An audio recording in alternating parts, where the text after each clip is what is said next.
little wooden bridge that's going across. It's the last wooden bridge. Past Tony Martin. Yeah, I think there's about 3 people live down the end. Yeah, that's right. Ready? Okay. All right, councillors, I'm going to officially declare the meeting open at 4:27.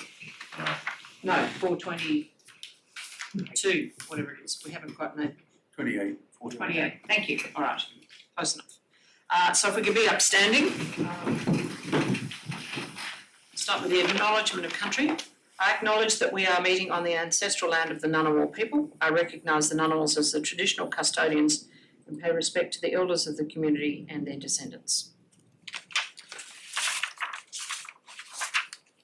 Let us be still and remember the presence of God. As we commence our meeting, let us pray together for guidance and help. Almighty God, we ask your blessing upon this council. Direct and prosper our deliberations to the true welfare of Australia and the people of Yass Valley. Amen.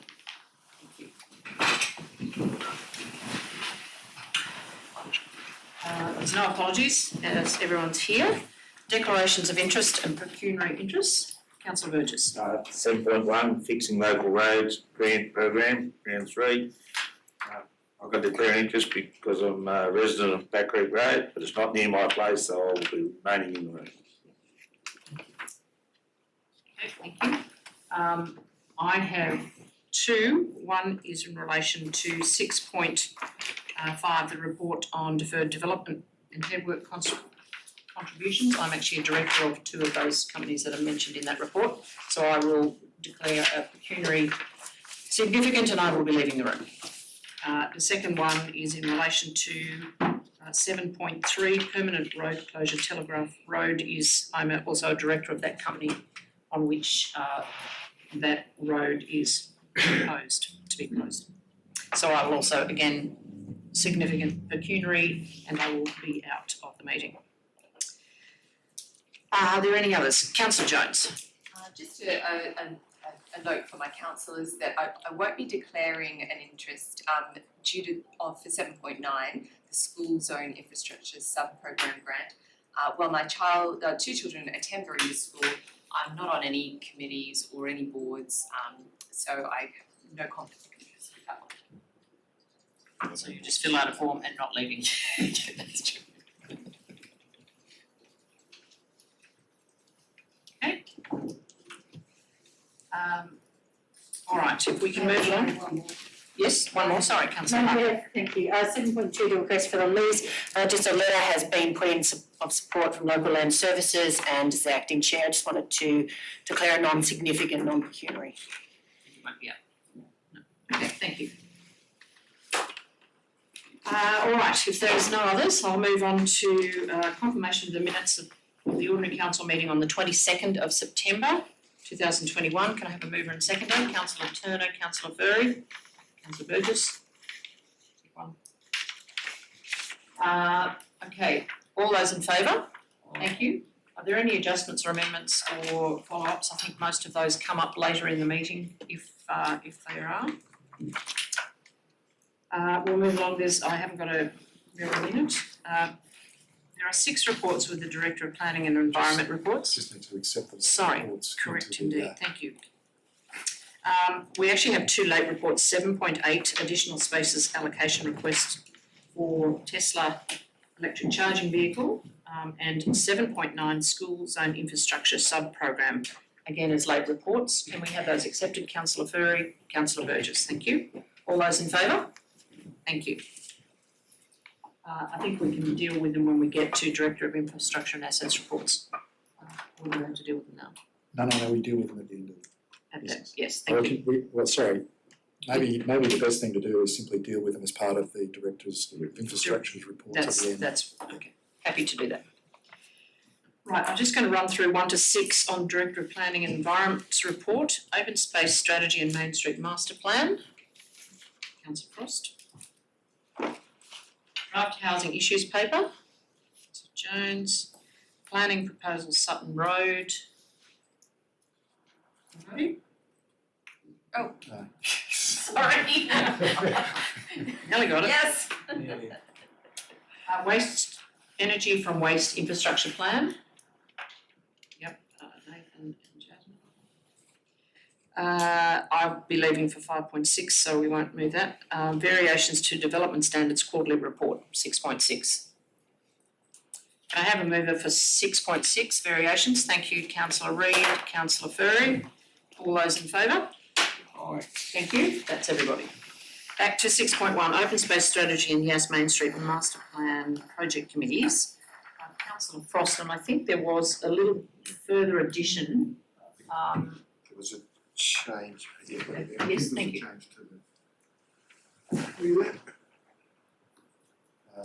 Picking up on the discussion the other day, we added some increased flexibility in terms of membership. So there's another draft recommendation there, which includes a couple of suggested changes that came out of some discussions, I think. Just a question that I'm sure of is, the second one, the term reference to Main Street Project Committee, I think that implies that the committee would still be the same size, except that they would be general representatives, not necessarily, is that right? That's my understanding. Rather than necessarily being small business owner, they may well be, but. Okay. Madam Mayor, I'm glad to move this recommendation. This recommendation, okay, thank you. Do I have a seconder for that? Councillor Turner, thank you. Does anyone wish to speak for or against the recommendation? Just making sure that it is slightly different from what was in your papers to try and make it a bit broader for the information from the community. Councillor Frost. Yes, Madam Mayor, I mean, the changes are relatively simple. They're simply designed to allow a lot more flexibility in the system. We were very specific about who should be representative, and it involved each one of the local villages, and while that's a great idea, basically what it meant was we had a majority of villages, and actually nobody could, unless you're a specific interest group, you could, if you lived in Yass, you weren't able to get on the committee in any way, shape or form. So it's, and I think these are advisory committees to advise councils about what's going on. Their knowledge and their understanding of the community as a whole is really important, rather than for us to try and specify, particularly for a new council, trying to specify which interest groups we may or may not be interested in. So I think the more general formulation is much better. Councillor Furry. Just a point of clarity through yourself, Madam Mayor.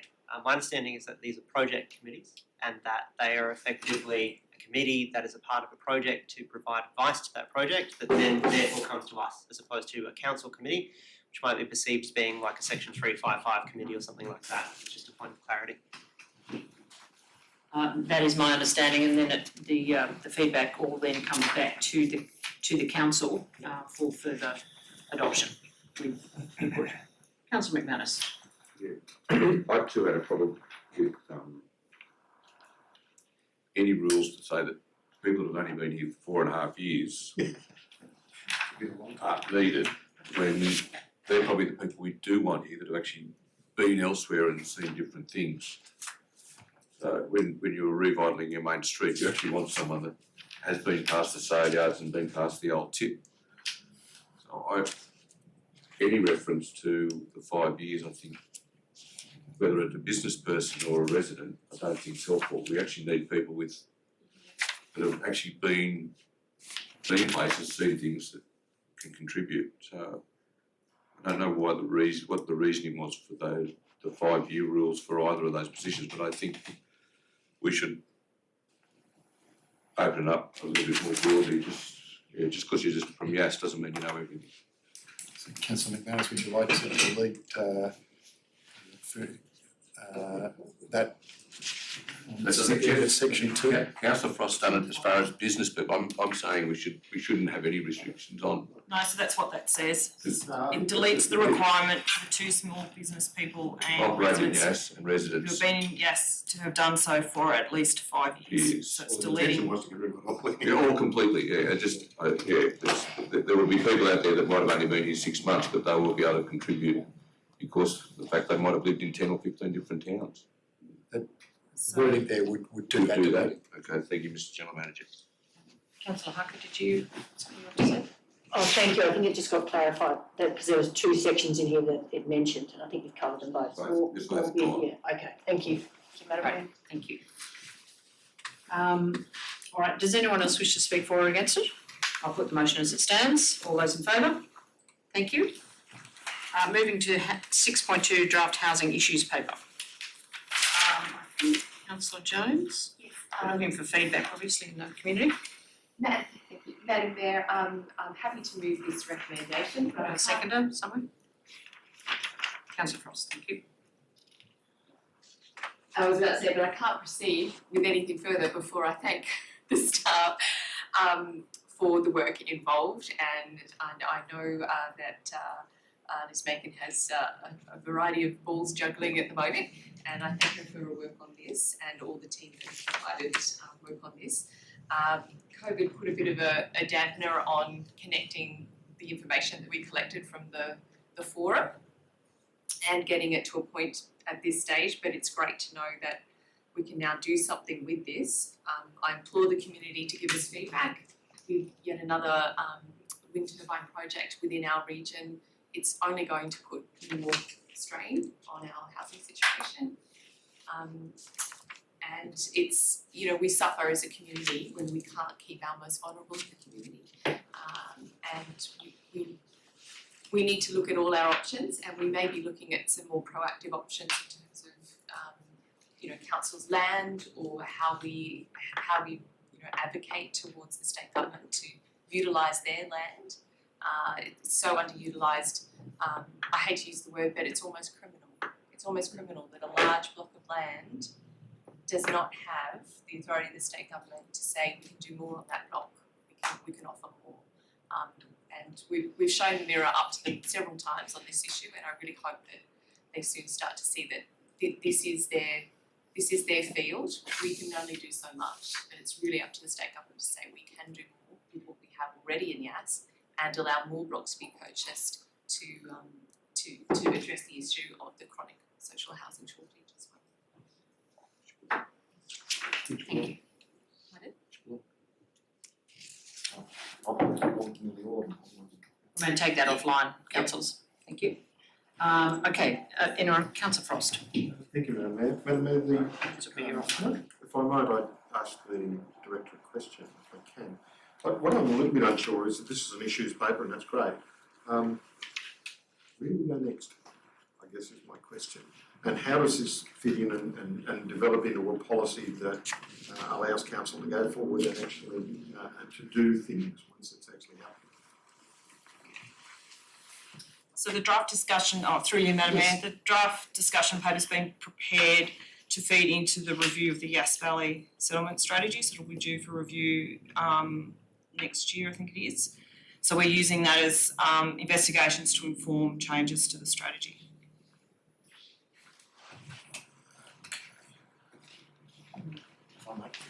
Thank you, Madam. Thank you for the answer.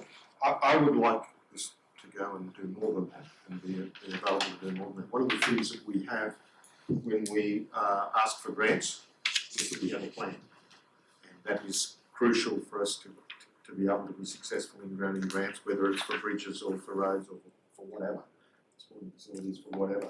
And I think the same will apply here. If we want action from other people, and in particular I would say, I would concur with Councillor Jones, that state government has the capacity for action here, but we need to have some sort of plan together, something more substantive than just our settlement strategy. I think we need to have some sort of policy development process that says this is what we want. Or, I'm not saying this is it, but this should feed into that, and we develop something that in the longer term we have a backup, a reservoir, if you like, of good material that we can use to get what we want in this space. And I think probably the new council is the group to actually do that. But I think it's a great start, but we need to have more than just feeding into the settlement strategy to give us a way forward. Through the Madam Mayor, just to I'm comment, the settlement strategy is a policy document. It is used for advocating as much as what it's used for changing the regulations. So it does the two things. One of the things that it's been used for is to argue the case for a new school at Murray Boatman, which has been very successful. We didn't need to change any of the regulations, we just had to advocate. So we've used the document for that. So the discussion paper goes out at an exhibition, comments come in. There will be no doubt a series of actions that come out of that consultation, which will then feed into your settlement strategy policy document, which can then be used for advocacy as well as changing regulations if that's what's needed. Director, did you? No, covered? Thank you. Any more questions? All right, I'll put the motion as it stands. All those in favour? Thank you, that's everyone. Moving to the planning proposal 2402 Sutton Road, Sutton. I think Nathan had a, No, I'm on 6.4, Madam. sorry? Sorry, Councillor Jones. this was Councillor Jones, nearly got through. I was just rushing it through. We got the new one.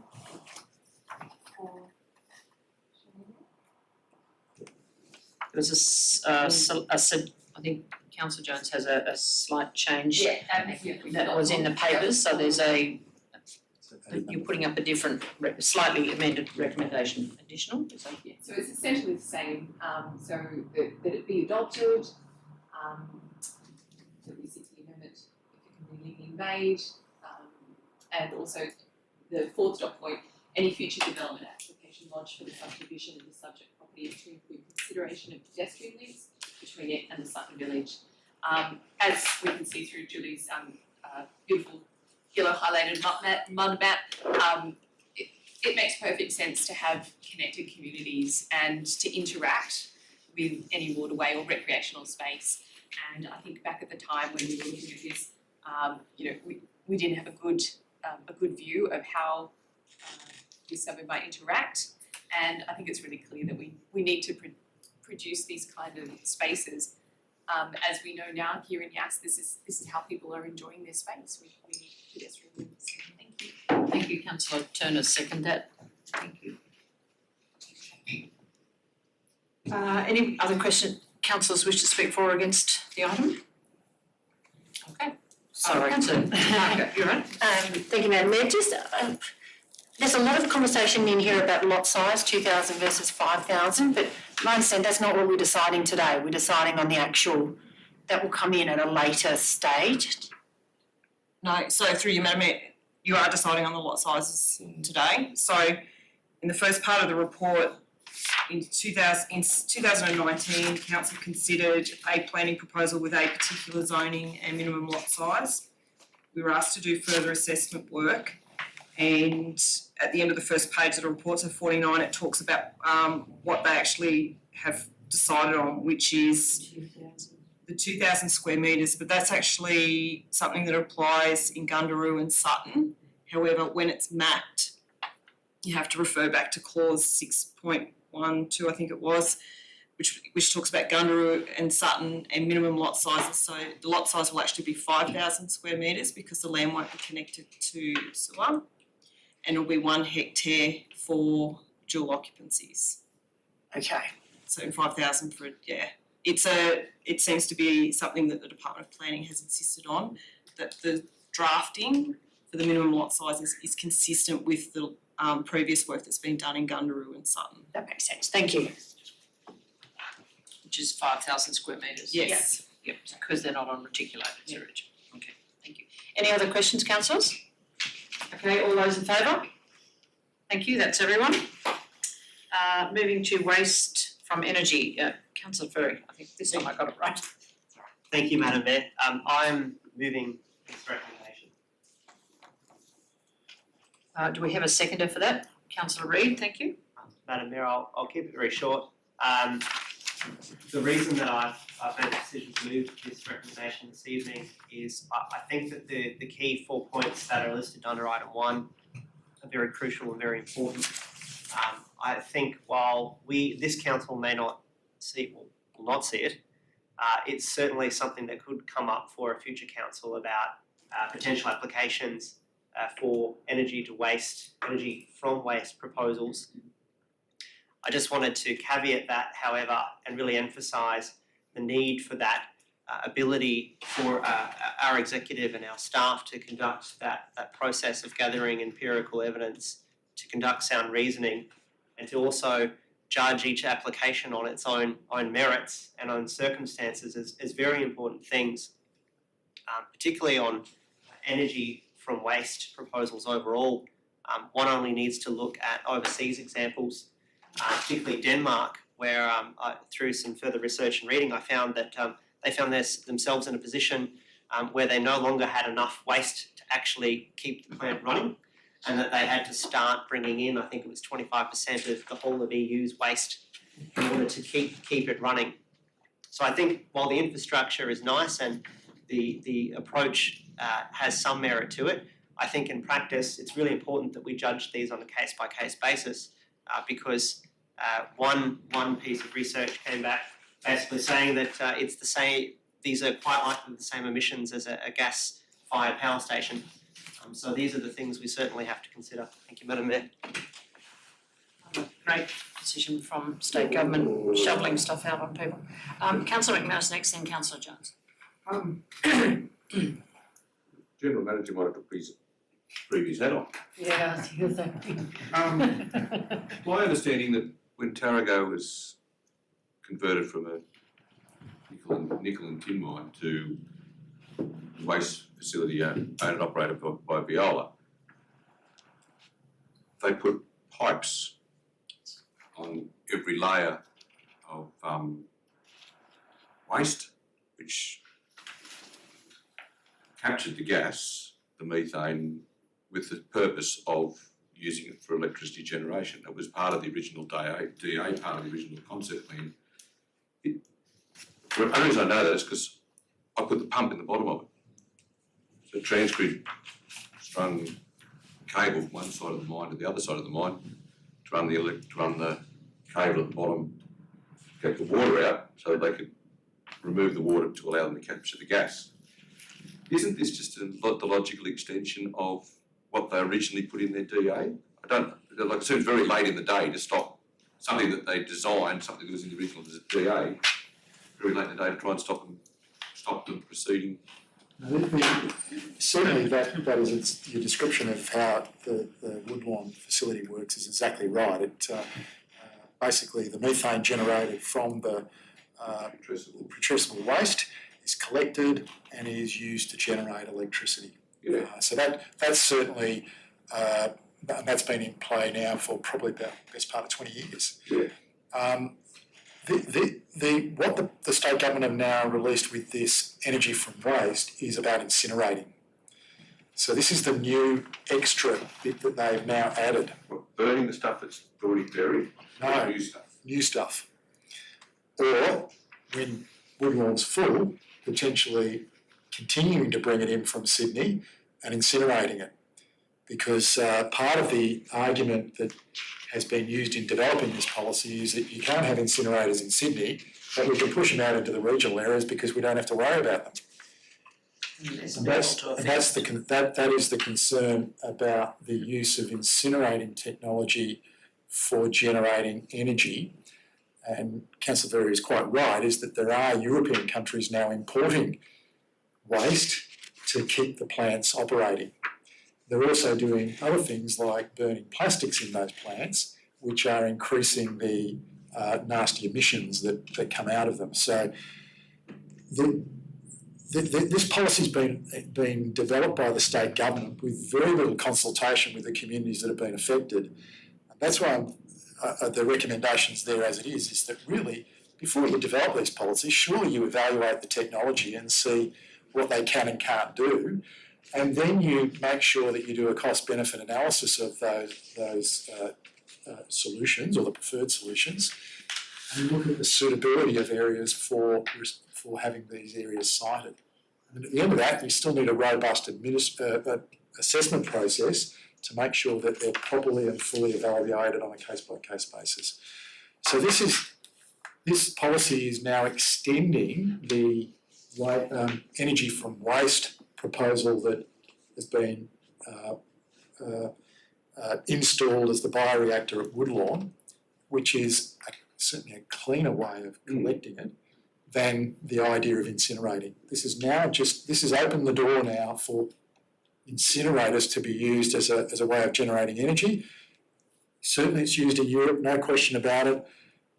In fact, it's used quite extensively through Europe. I think there's about 400 of these incinerators at least across the continent.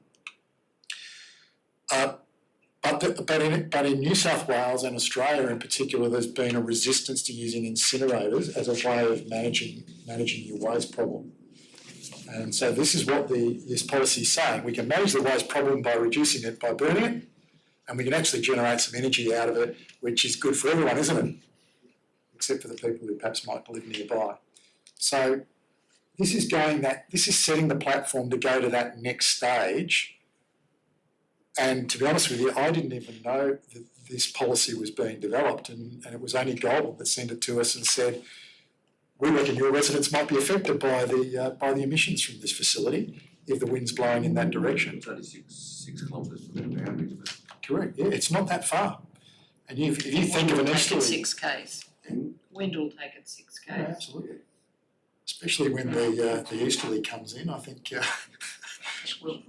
So the idea is that again, the intention here is to make our feelings known to the ministers and to the local member that we have reservations about this policy, and there needs to be more robust work done before you start applying it. it's not the bioreactor. No, it's not the bioreactor. I think the bioreactor is a clever way of managing or extracting the methane to use in energy generation. And that's been operating for 20 odd years, I think, and it's certainly proving very successful. That is not the problem with the Woodlawn operation at the present time. It's the putrescible waste odour problems that do cause the local community some problem when the wind is blowing in that direction back over Tarrago Village. I'd just like to say, if they start burning plastics and things, that's all going to come to Sutton and going to do with the easterly wind. The easterly wind's there nearly every afternoon in the summertime, but sometimes it don't get the Yass and that. It's good when it gets here, but I don't know whether the smell will come this far. Councillor Jones. I don't know whether you can hear it in this particular problem, but if I can use a biblical term, there are silver trumpets and they are playing and they are warning us that even though you can't see the danger, there is danger in this for our residents. And I can hear it. I can see that there is a real problem here. And we haven't been asked for just this kind of motion. We have been asked to join their battle cry against this because believe me, in Sydney, they did exactly that. Their residents fought tooth and nail to push this away from themselves. They understood the risks to their families and their way of life, and they're expecting the sleepy regional towns to go, oh, all right then. Well, we shouldn't be saying all right, and we should be doing slightly more than this. And I implore the mover and the seconder to include the very first part of our neighbouring council's motion, which is that council states its total opposition to waste incineration facilities in our area. And that this position is to ensure that environmental and public health outcomes are the number one priority. We've already seen the putrescent complaints coming from Gundaroo. They've smelt it. They've already endured this. Are we to add the kind of emissions that also come from incineration to that load? I don't expect that we're not going to hear anything. I expect we should hear anything, and now is our opportunity to stand arm in arm with Goulburn Area Council and actually say, we actually oppose this. Not just that they should go back and rethink their policy, but that we should oppose a waste incineration project in our area. Councillor Berry, you're going to close that up? No, but there was a question from the. Yes. Will you add it, or should I foreshadow? Yeah. So, Madam Mayor, I'm addressing that question by saying I am happy as the mover to add that because I am very opposed to this process. Terrific. I think it's just an excuse to bring back incinerators. Yeah. So if we could add the first section from on page 202 on 84 and bring that forward into.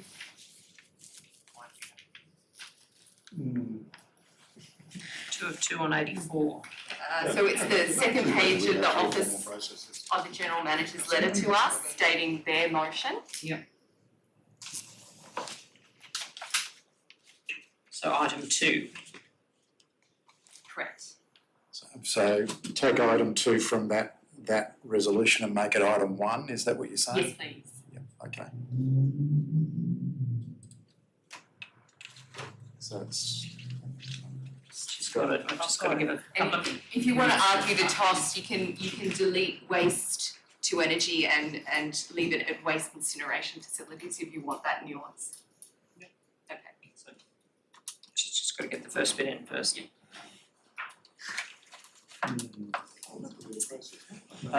Yes, as seconded, I'd just like to say something. You I'm don't not have to agree to it. entirely in favour of saying we should be saying these incinerators are just wrong.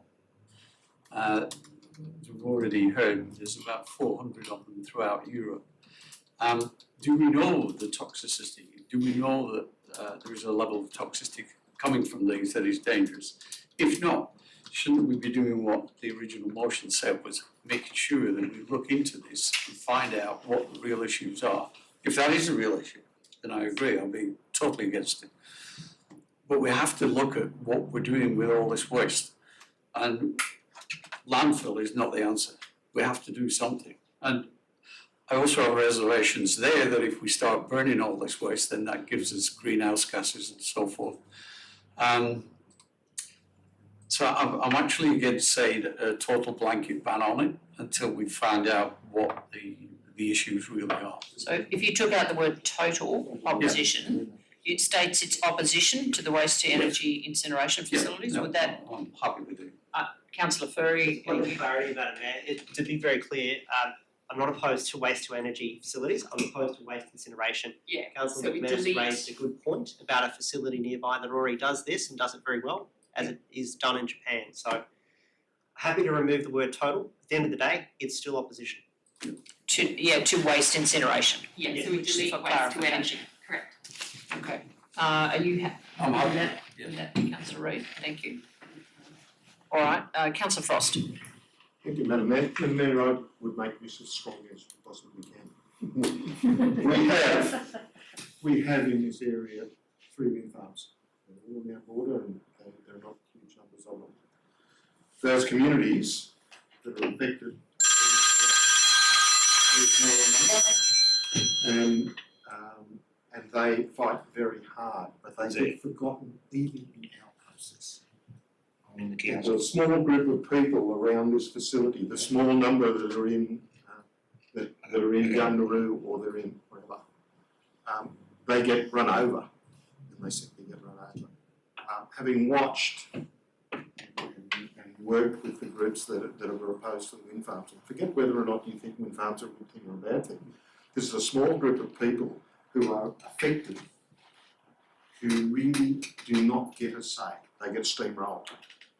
And in effect, that's what the state government is saying to us. They've issued this and said, these are the places. Wear it, live with it. Right? My amendment to this would be, as a matter of principle, no matter what you do with this waste, you deal with it at its source, or as close to its source as possibly can. And you deal with it and you send the product. I can see a situation where they're going to be shipping stuff to incinerate out into these areas, and then asking Councillor McManus to build a power line to send the power back again. Now, we could save an awful lot of greenhouse gases and all sorts of things by doing the whole thing in Campbelltown. And if you do it in an area close to the city, it will be closely watched. Because there are a lot of people. It won't be just the odd village here and there, or the odd person, who is affected on their own farm. It will be whole towns will be watching and making sure these things are done properly. So we don't want them here because they won't get looked after here. They'll get ignored. We'll get run over, our communities will get run over, and we'll have a bad result all around for us. A great result for Sydney. No doubt somebody will win an election because they got rid of it. Maybe, somebody else will win another election, whatever. The politics of that are not as important as the rights of the people in Yass Valley to be able to be able to breathe the air and not have to put up with the sorts of things that are likely to come from here. And as I say, if we do it here, won't be done well, because the gaze of the public will not be on it. Do it close to the source where there are lots of people. The gaze of the public will always be on it. Every green environmental group will be watching every move of that and make it happen. Do it at Woodlawn. It's just regarded as a tick. We got rid of some greenhouse gases and no further, and they're off on another issue. Does anybody else wish to speak for or against? Councillor Turner? Maybe a comment, Madam Mayor. As the resident fossil, some things never change. Many moons ago, the silver trumpets were blowing in this district. When we were given the life-saving access to natural gas, which marched its way through the middle of the community. And we had this lovely pipeline that was going to provide natural gas to everybody in the district, and it was going to be our saviour. With that also came a proposal that we should take the site of a high temperature incinerator. It was rejected then. I believe we should reject it again. Thank you. Councillor Jones? Madam Mayor, could I suggest a further amendment, just to make it clear, if I can? So we've got facilities in the Yass Valley local government area, and I think we should probably add and neighbouring LGAs, because while the crow flies, it's Goulburn Mulwary, they may say, great, they just don't want it in their backyard, as opposed to, we don't want it in our neighbour's backyard because that's also our air. And I would seriously urge the mover and the seconder, would you please consider that council states its strongest opposition? I think it's important that we meet the spirit of Goulburn Mulwary's motion, and in their hour of need, I think we really do need to lock arms with them if we can. Thank you. Are you happy then to have strongest put back in? Or something to that effect? Council states its strongest opposition to waste incineration. It's strong, it is strong opposition. Title worked, but Or you can put total back in, but it's up to the mover and seconder. for total. I believe in consensus, Madam Mayor, so if my seconder is happy with that, then we can put total back in, but If he's not, I need to know. I'd like to know, I should say. Yeah, okay. alright, total goes back in, thank you. Councillor Reid. Say talk. Alright, I think we've sort of massaged it round to get a stronger process. Because it's going to be everything. Okay, if there's no other conversation for that, all those in favour? Thank you, that's everyone. Yeah, I shall be popping out for a moment. They give plastics. If you do a half push back, they still can come. Did you want to bring another one Yeah. forward? Mr. General Manager, Mayor, this is the last item. Go ahead. This is the last, Mr. General Manager. This is the last item. 6.6 is the last item. 6.5 is the last item in this matter. We also bring forward 7.3 to be dealt with immediately afterwards. So amend the Let's get like in the exercise to get on with that one. So I move Councillor McManus, seconder, Councillor Harker, Debate, all those in favour, against, debate carried. Thank you. Okay. So we are, I just want to confirm that order again. 6.5, then we do 7.3. 6.5, 6.6 has been dealt with. Thank you. Okay, 6.5, deferred development and headworks contributions. We have a Councillor Frost, are you moving the recommendation? I'm enough to move. Okay, move Councillor Frost, seconder. Councillor Turner, thank you. Councillor Frost. I would just ask a question, if I may, and just so that it's clear for the record, in Yass Industrial Park Development Consent, there's a section there that talks about within 10 years. And there was actually a specific date associated with that, which I've got somewhere on the phone, but it's, other than it was November, perhaps you could remind us so that we know exactly what the date is for that. Certainly, through you, Deputy Mayor.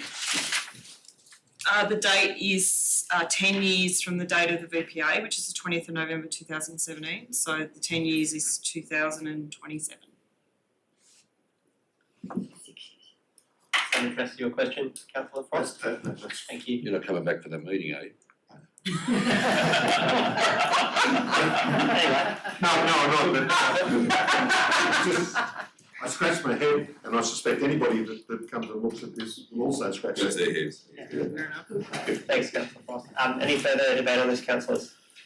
Councillors, I'll put that recommendation. All those in favour? Against? Declared carried. Thank you, councillors. 7.3, permanent road closure, Telegraph Close. We have a recommendation. Councillor Sulu. Councillor Frost, Councillor Jones seconding. Councillor Frost, any comment? No? Any debate, councillors? No? I'll put the, Councillor Reid. Just note that item 4 says the general manager and the mayor be authorised to sign the documentation. So this The was, mayor has just declared a for clarity, I can, for clarity, that was discussed in our pre-meeting. Look, if the situation is that the mayor has a conflict of interest, the mayor will delegate a proxy, i.e. the deputy, to complete that authorisation. Through you, Mr Deputy Mayor, the paperwork for the closure is likely to be done next year. Right. So while the current mayor has a conflict, the next mayor may not have a conflict. Unlikely to happen. Councillors, any further debate? I'll put the recommendation. All those in favour? Against? Councillors declared carried. Thank you. Could someone please bring in the mayor? Thank you, Councillor Reid.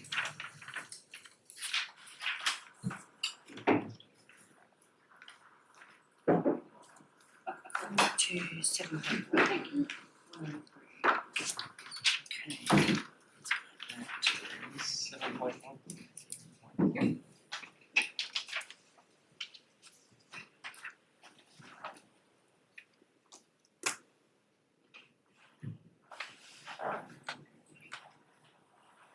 Okay, thank you for that, councillors. Done. I'll just run through to the rest of them. 7.1, fixing local roads grant program, round 3. Request to lease Park Road Reserve Wallaroo. Yep. Permanent partial road closure of Old Yass Burra Road, Kangiara. Yass Valley Development Contributions Plan overview of operation. Walk Park, I think Michael and Jasmine, yes. Coronation Park Miracle Slide. Yep. Additional spaces allocation request, Tesla Electric. Yep. School zone infrastructure sub-program grant. Is that yes? No? Send it through. No, send it through, okay. Okay, so I need a mover and seconder for 7.1, 7.4, 7.5 and 7.9. Councillor Furry, Councillor Burgess, thank you. All those in favour? Aye. Thank you. Right, we'll go back to 7.2. A request to lease Part Road Reserve Southwell Road, Wallaroo. Councillor Furry. Thank you, Madam Mayor. Madam Mayor, I wish to move the alternate recommendation that was sent through earlier this afternoon. Okay, we'll get that up for everyone to be able to read. I'll explain that if I obtain a seconder. Get a seconder. Shouldn't be so presumptive. Councillor Reid's a seconder, thank you. Madam Mayor, to provide clarity on this recommendation, I'll go through in each part or each item. So for item 1, pretty straightforward, or I believe it is effectively we have a situation where there is illegal fencing, is recently new. To provide the lease to this landowner, in my view, would created at the very least a perception that placing this fencing has therefore rewarded that activity, and that's something I just don't stand for.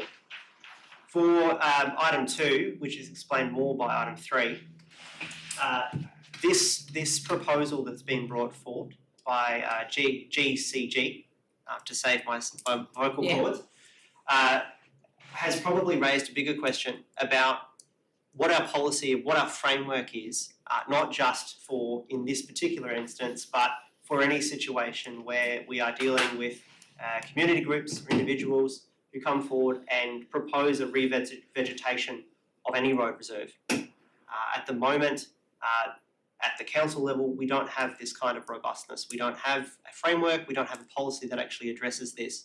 I think as a council, who in my view has been pretty forward thinking in terms of having a policy or having a framework that we're able to apply to any situation, this is something that we really have to do, and that's why item 3 is in there, and therefore at this stage it's in our interest to decline that proposal with the view that it may come back, hopefully comes back, post the development, the exhibition and the eventual hopeful approval of a policy framework, noting that the CGC indicated in open forum that they were very keen to look at other road reserves. So noting that earmarking, and it won't be just them as a group, but I'm sure there'll be others, it's really important we have something in place. Part 4, self-explanatory. Thank you everyone for participating in the democratic process, putting your submissions forward. However, this is the approach we wish to take. Thank you. Okay. Question, Councillor Madison, Councillor Jones. Are we going to apply 1 to every property in the Shire? That's what you'll be establishing. And we're going to apply 1 to every property in the Shire, because we're going to have to get quite a few extra staff to get. Yeah, the problem is, what he's saying is there's more than one of these. Property owner, we're going to get every property owner out there with a letterbox in the road reserve that they're using. Every garden in Yass, Bounding, Murrum, Bateman that actually includes the footpath as part of the property. You're setting a very hard rule there. I don't know whether you actually want to do that, because the use of the footpath happens, or the use of the road verge happens across the Shire. People use that road verge for all sorts of reasons. Farmers use it to graze during droughts. When things are tough, sometimes they actually go beyond their own property. They go up and down the Black Range Road with stock. Look at me like that.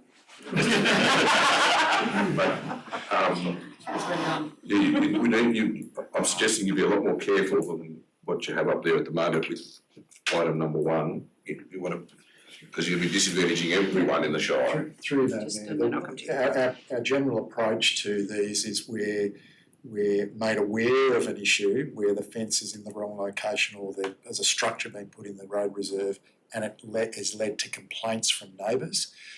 We give the landowner who's responsible for that work the opportunity to lodge an application to either have it approved, which we actually did in, I think the last one I can remember we did was in Sutton, where someone put a garden in an unformed road reserve, and we allowed them to leave that garden there on the condition that if we ever built the road, the garden would need to move. We also, we've also got, but when they make an application, it's not automatic. There is a discretion. Council can still reject it if it's causing an obstruction of traffic or obscuring vision to traffic and the like. So it's not an automatic approval. In this particular case, if we decline it, I guess 3 is the point that that's trying to be made here. If you give them the lease for the road reserve and don't ask them to move the fence, then you're really not going to be able to consider the catchment group's proposal for this area, for this site in particular. So you would be then saying, well, we'll look at it everywhere else except for this property. but you've got the opportunity now to say no to leasing it to the landowner. You've got an opportunity to say no to the association until we actually get a framework in place about what the rules are going to be if you're going to conduct work in a road reserve. And then a proposal, whichever way, can still come back to council for reconsideration in light of the new framework that you develop. But the principle is that we only react to these when we get a complaint. We don't actually actively go around and say to people, where's your survey to say the fence is in the right location? And there's plenty of them that aren't. The most common one is where, and as we all know, is where we're opening and closing road reserves where the actual physical road has been constructed outside of the designated road reserve, and we fix them up as they occur. And that's probably the most common one that we do. But there's a real practical reason for doing that, and that is to make sure that the road that the public travel on is actually within a road reserve and not on someone's private property. Councillor Jones, then Councillor Frost. So we may just have to come back to number one for further discussion, but there's obviously a couple of questions or comments out here first. We'll take them. Madam Mayor, through you, I have a question for the director and possibly a foreshadowed motion, based on what he might say. So, firstly, what I'd like to know is, do you foresee in the future use for this particular land, which council would benefit from keeping this in a leased option and not a revegetated option? And secondly, is there land close by that could be suitable for the project suggested? So this road reserve was put in the 1970s when it was the Yarralumla Regional Council or Shire Council, and it appears they had a different policy for road widths to what we have. As a result, the road width was set at 30 metres instead of 20 metres, which we would use for a rural access road. This area appears to be an area, and the road is the width is a 1.5 kilometre long section running north-south, where this road reserve is 30 metres wide as opposed to 20, based on a new subdivision that was developed in the 70s. The southern end of this road reserve leads to another large lot of land that is potentially suitable for future subdivision. I haven't looked at the zoning or any of that type of stuff, but to me, looking at the road reserve, that is why this road reserve was wider, because it leads to a number of properties that are suitable for subdivision, both on the western side and also to the south.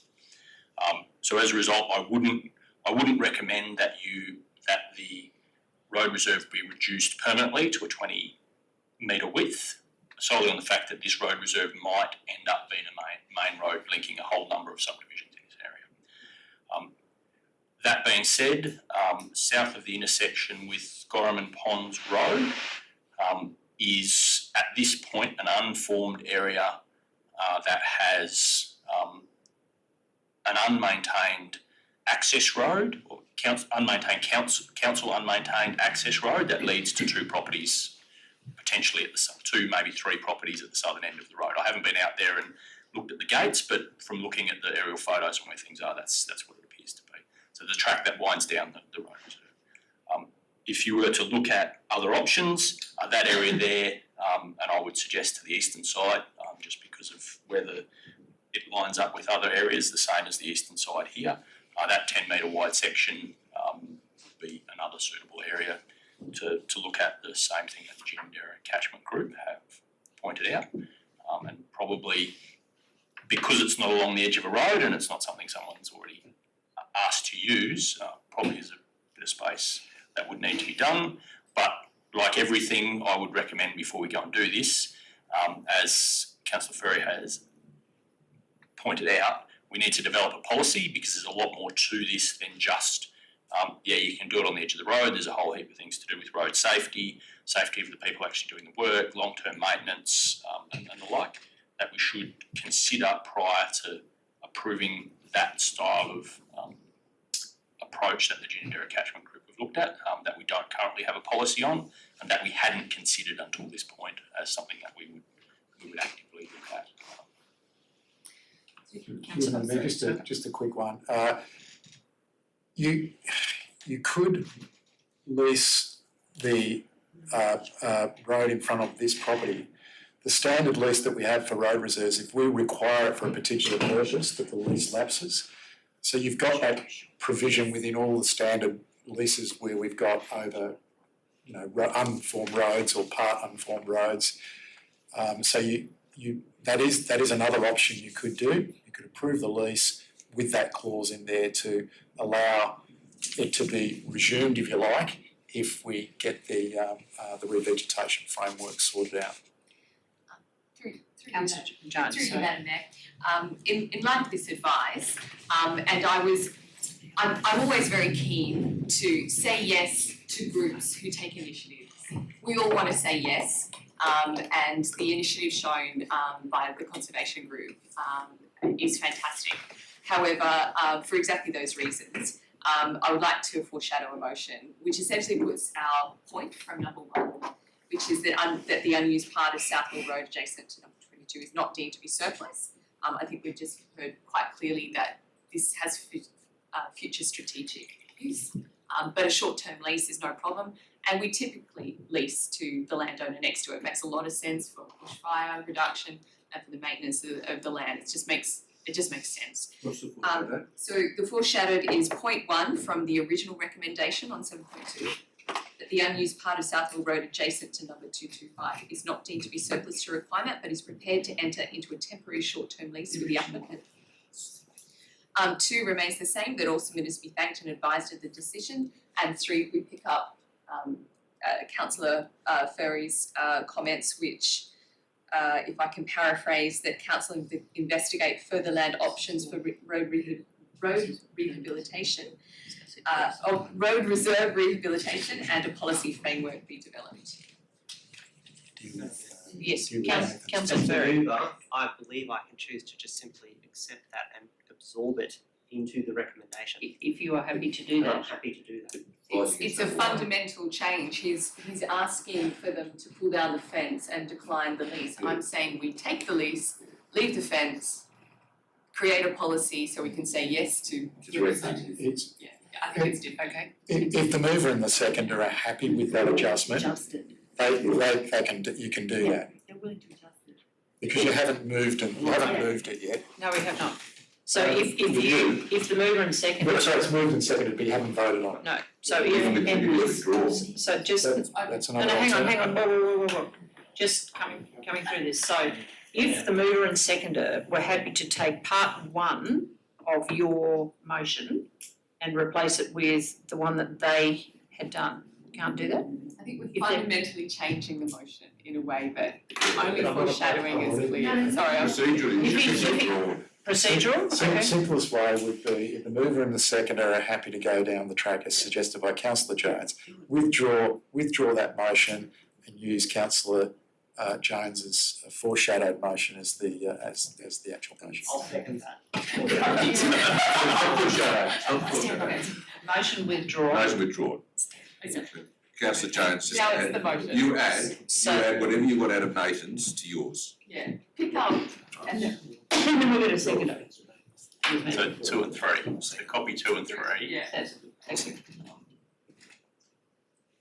yeah, and 4. We want 4 as well. We want to thank people too. You've already got thanking people, so I've got Cessa seconding it, you're seconding it? Can I propose? Yes, I'd like to second it, but I wanted to. Well, I've got Cessa seconded it, jumped in first, sorry. It's a tricky day, this one. Councillor Ferry. Madam Mayor, look, there was the point that was raised in the now withdrawn motion was that we still have the instance of the illegal fencing. So with the indulgence of the mover, through Madam Mayor, would we consider including the direction to remove the fencing? No. No? So what we're Because if he's going to lease it, he would have to fence it. You gotta be able to haircut. Through you, Madam Mayor, the standard clauses for anybody leasing a road reserve is that they have to fence it, they have to manage weeds, have to maintain the area as part of that lease arrangement. If we then call the lease in because we need it for a particular public purpose, they need to then remove the fence back to where their property boundary is. So most of that most of those issues and concerns are actually covered in the standard road lease that we use. It's actually in the Roads Act. So I've got the sections of the Roads Act if you'd like me to read them. If it was only one, I'd be there, but no. Okay, so James, do you want to read that part of, James is just going to read part of the Roads Act, so it's very clear it's not actually just us doing it, it's actually part of the Roads Act. So the Roads Act requires a couple of interesting things. So short-term leases of unused parts of public road. The lease granted under this division may be terminated by the Roads Authority at any time for any reason. So that sets us up for there. And then the special provisions basically comes up, a person must not erect any structure on the land subject of the lease under this division. Otherwise, then in accordance with the consent of the Roads Authority, such consent must not be given unless the Roads Authority satisfied the pro-structure comprises a fence or a temporary structure of any kind which can be demolished reasonably.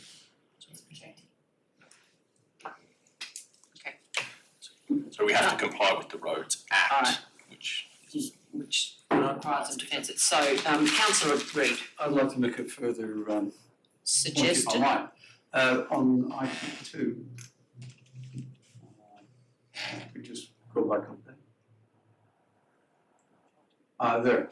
We're saying that the Gin and Dairy Catchment Group, we're going to say we're declining at this stage, but council could say it will be further considered because that's what we're doing when we're introducing the policy.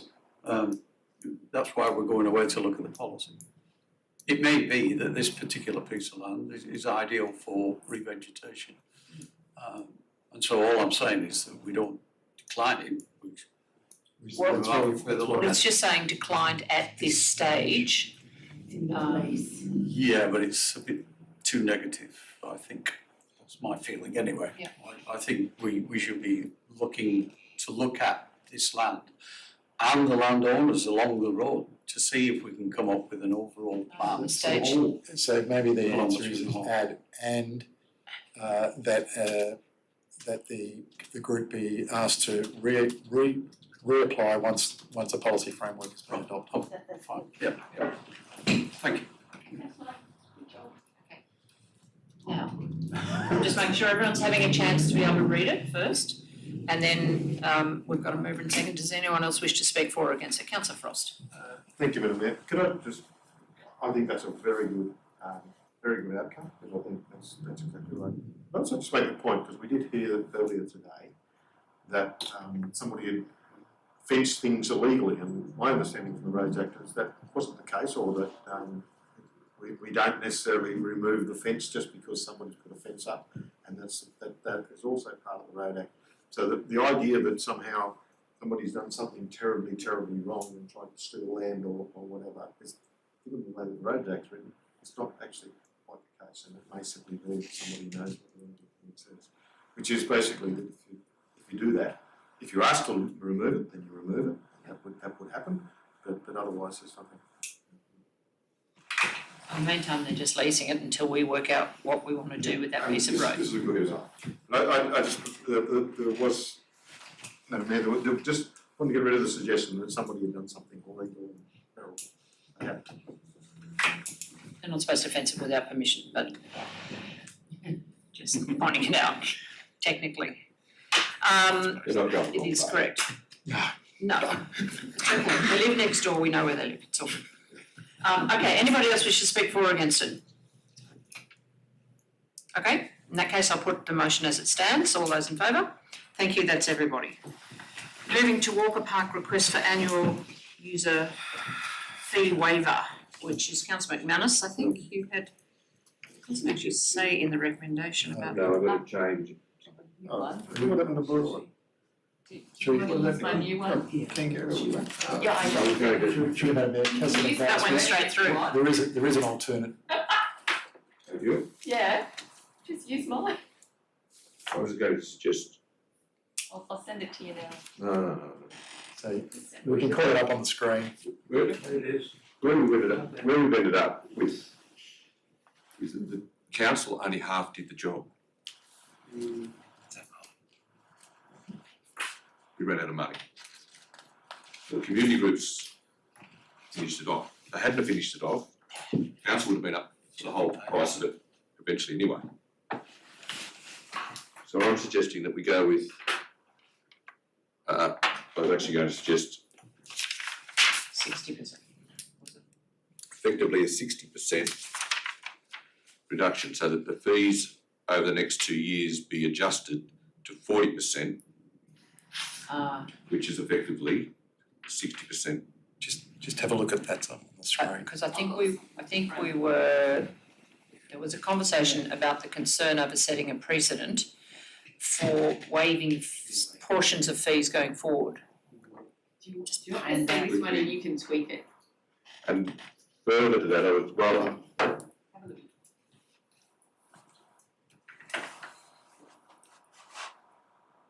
just the easiest way for council to not be out of pocket is to not do it all in one 12-month period, that's all. The suggestion, the suggestion here is that for the 2 years instead of a 1 year bang. the suggestion in 2 there is that we make a contribution of 50% of the costs that, so reimburse the clubs 50% of the $10,250 and use that from the current maintenance budget. So slightly reduce the current maintenance budget for parks to make that contribution, a 50% contribution to the 2 clubs. That percentage could be played around with. I think you just mentioned 60%, so you could always make that 60% of the costs. 60% of the costs. So that becomes in this current budget, and we're not leaving a legacy to the next 60% council. Yep, so it was to be 60% of the cost. The other one is that while we're on this, this matter's highlighted the fact that sporting people using sporting facilities are making a significant contribution. But there are other people, other community groups in town that aren't making the same level of contribution to use other facilities. So I think we shouldn't just be concentrating on user charges and fees for sporting facilities, but given that you've got a new council coming in, it's probably a very good opportunity for us to completely review the charges for halls. When you've got community groups using halls for $50, when we do all the setting up, we do all the packing up, they use the electricity, the gas, and we end up cleaning it, and they put 400 people in the hall for a concert. There's an inequity there between the two. So I think if we're going to look at sporting facilities and community facilities, we should be looking at community facilities so that the new council will have a fresh slate and when it comes to those charges. Do you want to make a suggestion then that the that make audit sense, of Councillor service Jones? levels for all council managed community facilities and sporting facilities? And sporting Or facilities. Just community facilities, so everything. So the council can then start with a brand new set of charges, fees and charges for not just the use of Walker Park or Connor Park, but also other facilities like Campgrounds and camping anything else. grounds and memorial halls and, Yep. because there does seem to be an inequity there at the moment. At some point we've made a social decision as to which is worth subsidising heavily and which is not worth supporting at all, and I So we've think the new council moved, needs to have a very clear vision of that when they elected in next year. you happy to move that? You happy with that? Yeah, so Okay, I'm happy, I'm gonna let Councillor Jones second it, so. I'm happy to cancel. I will second Councillor Jones's motion. No, it's all good. No, just flip it around. God, he's on his last year. Let him do someone else do the paperwork for once. Please. McManus, I like McManus and McManus actually works. Very good. That's good. I think, yeah, I agree with that comment that it sort of sets up the ability to look at all the facilities across and, make sure that we are covering at least our costs to help maintain those facilities as well. Anyway, Councillor Jones. Look, I think this is an honest response to something that we've learned from. There's no point saying this was a perfect execution. It wasn't. We didn't have anything in writing. We entered the dance floor, we tangoed, we left before the song was up. And what we needed to do was stick around to get the job done, and they picked it up within 3 weeks. And they I'm mixing my analogies, but they got the football across the line. So what we see here is not a completely, unrelated project that we've come in on. This is council land. This is what we're responsible for. And because they did what they did, the optimal result was achieved, and it now lets us turn our sights to other sections of our community and sporting grounds which need desperate work, which is Murray Bateman. So the initiative that these Yass clubs took has created a fantastic field out there, and other groups that need a lot more support now in Murray Bateman, I think we really need to turn our sights to. And judging that if we're only getting $20,000 from all of these groups towards the maintenance, and the maintenance bill is $1 million, we certainly need 0.3. We need an audit of our service levels and what other people are contributing, and to really open it up and figure out what clubs are doing what and what they're contributing. Thank you. Anybody else wish to speak for or against it? Councillor Frost. Madam Mayor, I'll foreshadow moving the original motion, although I like the formulation of the bottom bit of this one. The reason is not because I think, the reason is a simple one. That is a council facility, and council make the decisions, and they do the management. You may well have done it badly, I think in this case, probably you did. The club came and said, we don't like your decision, and they've spent money on it, and they informed us of that, and they did it, and that's what the foreshadow motion said.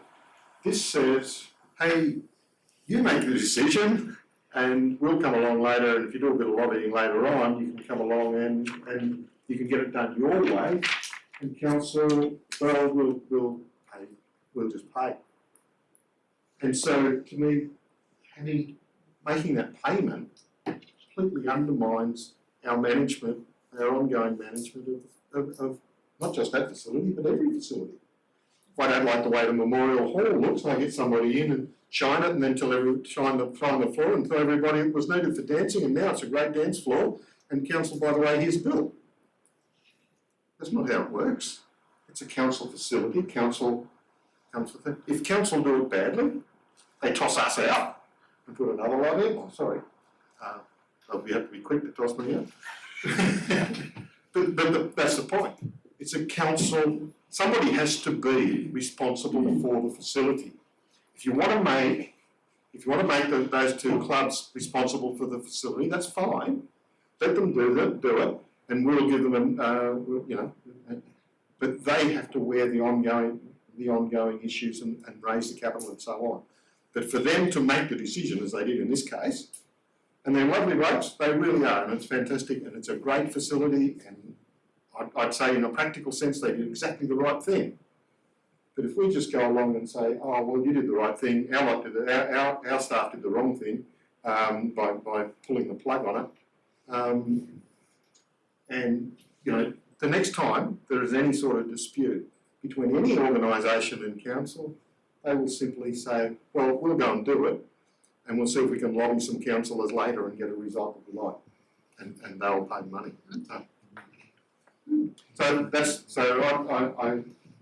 That's why I'm voting against it, and why I say I'll move the foreshadow the original motion. Foreshadow the original motion. Okay, thank you. Does anyone else wish to speak for or against it? Yes. Councillor Reid. I'm not really speaking for or against anything at the moment. I concur with what Councillor Frost just said. I agree with that. In fact, I have a situation in Murray right now where we could argue the same cause. We just put roller doors in, and it cost us a lot more than what we expected, and the committee has just paid for them, and there's no money left in the market committee's bank. And so we could look at this and say this is a community facility. It's on. It's not just for the markets. The markets committee went out and did that. But there's another point to this, and this is that these facilities are required. They are council facilities. They are for the community.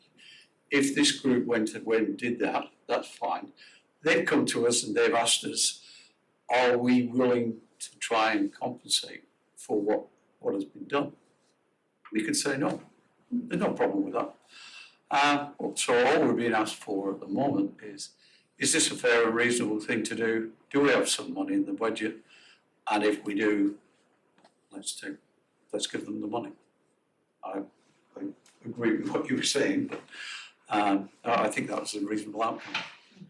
I'll get the market committee to send in a request for some extra Did cash. they have permission? Did they have permission to put in the roll of the? Oh, yeah, council actually gave us a grant. Part. Councillor McManus. Sorry.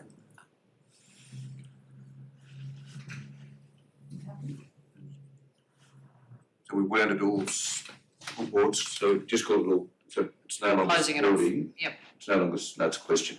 No question. So it's no longer sporting facilities, we're looking at all community facilities, sporting and. All facilities.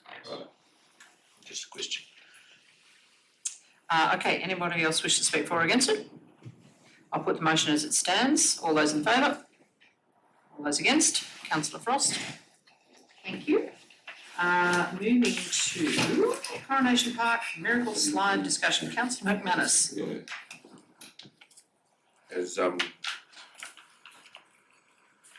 heard Councillor Webster say that he was wrong earlier on. On this one, I was wrong.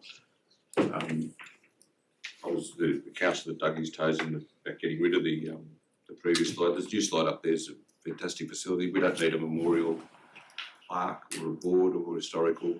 I think it's far more responsible for us just to scrap the old facility and save money that we save on the historical board or photographic record can be better spent on parks and gardens across the rest of the Shire. So I'll be moving that we just, the miracle slide be disposed of, full stop. Prior to this one, there used to be an old steam engine there, and we didn't have an historical plaque when Gary Chapman got rid of the steam engine. I don't think we need one for what was essentially just a very good slippery dip. So you've moved that recommendation. It's seconded by Councillor Ferry. But Councillor. no history board. So okay. I've deleted the history board to say $2.5 grand. Can I just ask a question, then maybe that might lead to a request from the mover, is that, look, I agree with that, but in the interest of spending $2,500 disposing of it, if there is not a risk to insurance, to council, could we not offer it to an artist with terms at their expense? Because, you know, we learned with Revolve and the likes, they want material like this. So rather than being in landfill, could we, you know, if there was an expression of interest for a private individual to take it and utilise it under terms that did not expose council to any litigation. Yeah, and then, do you know what I mean? It's a recycle of the actual product and, you know, a usage of it for private recycled use. So that was my first question is there a way of doing that? Which you sort of mentioned in the report. There should have been, the same as we gave it to the school, the same as if an artist took it. Yes, there is, we can do that. Advertise the expression of interest, which is $200, just plus, and just get rid of it. If nobody is interested, then it has to follow its path. Then we have to dispose of it, but $200, $2,500 recycled. So my question to the mover is, would you consider that? Is rather than it just be disposed of, we look at option 2, expression of interest. Miracle Slide be disposed of after advertising expressions of interest from. An expression of interest is sought, and if no appropriate, we can add yours in, if no appropriate. Thank you. Look, I'm happy with that, Councillor Harker. I just didn't want to spend any more money on this. I was surprised it was going to cost us $2,000 in tip fees, but So if someone can use it, I don't know where that number come from, but anyway. Because the waste disposal is a separate business unit to. You've got to pay it to the other You get business. squash up, put it in the back of a trailer, it's $25 out there for most. It's a bit bigger than that, councillor. Take it out tomorrow. Okay, so- Whether you dispose of it through an expression of interest process to an interested person and they pay you, or whether you put it in the recycling for the metal scrap merchant that we have a contract with and pays us for it, you win either way. And the expression of interest, maybe they take it away for nothing. That's what I'm thinking. How do you mean we win it either way when it's going to cost us to tip these at $2,000? In between, yeah. Councillor Jones. Disposal, 2.5, really? Madam Mayor, I'd like to propose an amendment to reincorporate the supplier and installer of the history board. When you talk to people about their experiences in Yass, and they haven't visited Yass in a long time, that slide is a prominent feature of their memories, and it's a prominent feature of generations here in Yass. We have so much history, and the conversations between kids and parents and even grandparents, and if you're lucky enough, great-grandparents, is all about, well, what was your experience? And to be able to say, that's the slide that I took your uncle down on, or I pushed your mum down that slide, and we had a wonderful time. I think it's not just about the current experience, it's also about knowing what was there before. And also to see how far we've come. And to see what you were allowed to do back in the day, and what you're certainly not allowed to do now. I'm sure many of you have memories of the old steel roundabouts that were massive, and there was a ditch this deep where your ankles would get caught in. Anyway, the point is that for a small amount of money, we can incorporate people's previous experiences of visiting Yass or living in Yass with our current day children's experiences and share that. And that board doesn't have to be just a static board in the sense of this is a piece of metal, here's a picture, but it could also have a QR code that when you hold your phone up to it, you see an interactive collection of everybody's memories of that on, videos of people going down the slides on Super 8 film. It could be black and white photos that the Historical Society have collected and put together a digital archive for us, and that it's unlocked with a tiny little tap of the phone with a QR code. I would love to see this happen. I came to Yass 10 years ago, and my children were absolutely devastated at the thought that Mum was going to replace this slide with some unknown thing. They play on the current one, but they still hold the memories, and so do a lot of people. And I think it's worth celebrating, particularly when this was a project that the community rallied together on multiple occasions to achieve. And this was known as the Apex Miracle slide. We need to consider including that. I'll move a second. Prepared to include that? No, Madam Mayor, no, sorry, councillor Jones. It's going to cost us 2.5 to dispose of it, which I still don't know where that's going, plus $800 to develop a sign, and then another $2,000 to install it. No, the $2,800 is far better off spent somewhere else, I'm sorry. And people will still have their memories. I can just remember the steam train. Steam roller. And I didn't leave the phone. Councillor Turner. There's an important point that's being missed here. We all know that this show could not survive without the input of volunteers. The important thing in putting up a plaque here is to recognise the fact that this was done by Apexians, raised the money from the community as a community slide, and those Apexians deserve recognition that they built something that has gone into the history and the psyche of Yass Valley, the miracle slide. They did it, they put it up, they deserve to be recognised. Okay, thank you. All right, councillors, we actually have a motion in front of us at the moment. Motion as it stands, unless anybody else wishes to speak for or against it.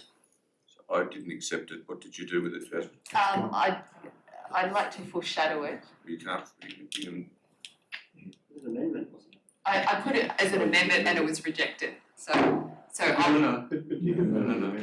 No, No, I didn't, I rejected inclusion, I didn't reject the amendment, I'm not in a position to do that. What did you move the If amendment? you want to remove an amendment, you can, Through, I just didn't accept it in my motion. Oh, sorry, okay. through you, Madam Mayor, if what you were saying was an amendment, we need to put the amendment to the vote. If it's Oh, it's unsuccessful, we go back to the original motion. correct. If you put it as amendment, I would consider my comments as a second. As a seconder. Thank you. All right, have we got everything we need for an amendment?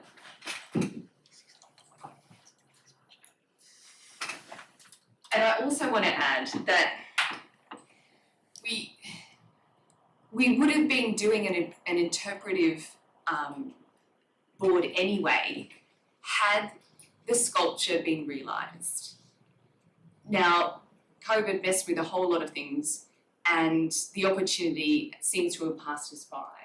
I love the idea of finding a home for this, that some artists can just blow our mind with what it turns into be. And what a great thing if this sculpture is deemed not suitable for a children's park, that the sign could actually show where you could also find it in Yass Valley. It may be in the very foyer of a new civic building. We just don't know what an artist might do with this. But not all artwork is safe to be climbed over or in a robust sense put into a children's playground. But this sign could also be an opportunity where you could lead people on a tourist trail and they could find the miracle slide that they once played on, 50 years ago when they're next visiting Yass Valley. So it's something that I think we should look to. We value built infrastructure very much. We value our natural landscape, but cultural things often get overlooked. And this isn't high culture. This is not the opera. This is not a Kim Nelson picture, but it's our culture. It's the young families that have grown up and lived in Yass Valley and also visited Yass Valley. And Kim's absolutely right. The spirit, the community spirit that went into raising the funds and installing it, physically installing it, I suppose, was there when Apex did this. Okay, we have a mover and seconder for an amendment. We have to deal with the amendment first. Councillor Frost, wish to speak for or against the amendment? Thank you, Madam Mayor. Madam Mayor, I actually travelled one when I saw that amendment. That's a very good amendment, because surprisingly enough, I'm the only one in this room that was actually a member of Apex. And this was actually done probably the week I joined, or very close to that, because I was a very young member of Apex at the time. And I noticed that Councillor Turner wasn't. Presumably he was too old already. Is that already a fossil? However, but there are still members of that club around, and some of them are doing a fantastic job down at the Apex Homes. But I think this would be a really good thing to remember that time, because in that time it was a large club of 30, 40 people, all under 40. That was the rules. Alf McCarthy hung around. He was a recent ex-member of that state, and I think he was involved in this as well. There was some, they were people that were very civic-minded, and I think they do deserve to be remembered, because they don't have an ongoing club. Apex folded somewhere in the mid-80s, early 90s, and it was a great time for this town. And I also take the point that people that come to show their grandchildren the great slide will find nothing but a slide that they say, I don't remember this one. If there's a board there, then at least they can point and say, that's the one. That's the one I remember, and know that they've come to the right place and they haven't got the towns mixed up, and it's not underway after all. All of those sort of things, because I think it is a good thing. So I'm supportive of that. $2,000 is a pretty miserable, it's a very small price to pay for something that is our history and is now recently. Still 2,800.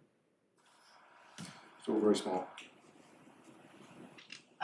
Okay, so anyone else wish to speak for or against the amendment? Okay, I will put the amendment as it stands. All those in favour of the amendment? Councillor Turner, Jones, Frost, Reid and Harker. All those against? McManus, Furry, Abbey and Burgess. So it has become, the amendment has now become the motion. Correct, yep. Correct. Still after all this time I asked that question. It's backwards and forwards like a yo-yo. Amendment becomes the motion. I will then, if anyone else wishes to speak for or against the motion, which I think probably has been fairly well covered. All those in favour of the motion?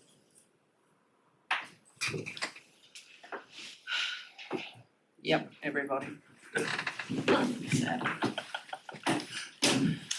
Additional spaces allocation request in late report 7.8. Well, I'll leave that to you. So moved, thank you. Comes up with that. Alright, so we had a late report, we've received a request for additional spaces for the universal charging spaces from Tesla, so that they're not just for Tesla cars, they're universal, and it is not, as my understanding, is not fixed for just, it can be used for parking at this point in time.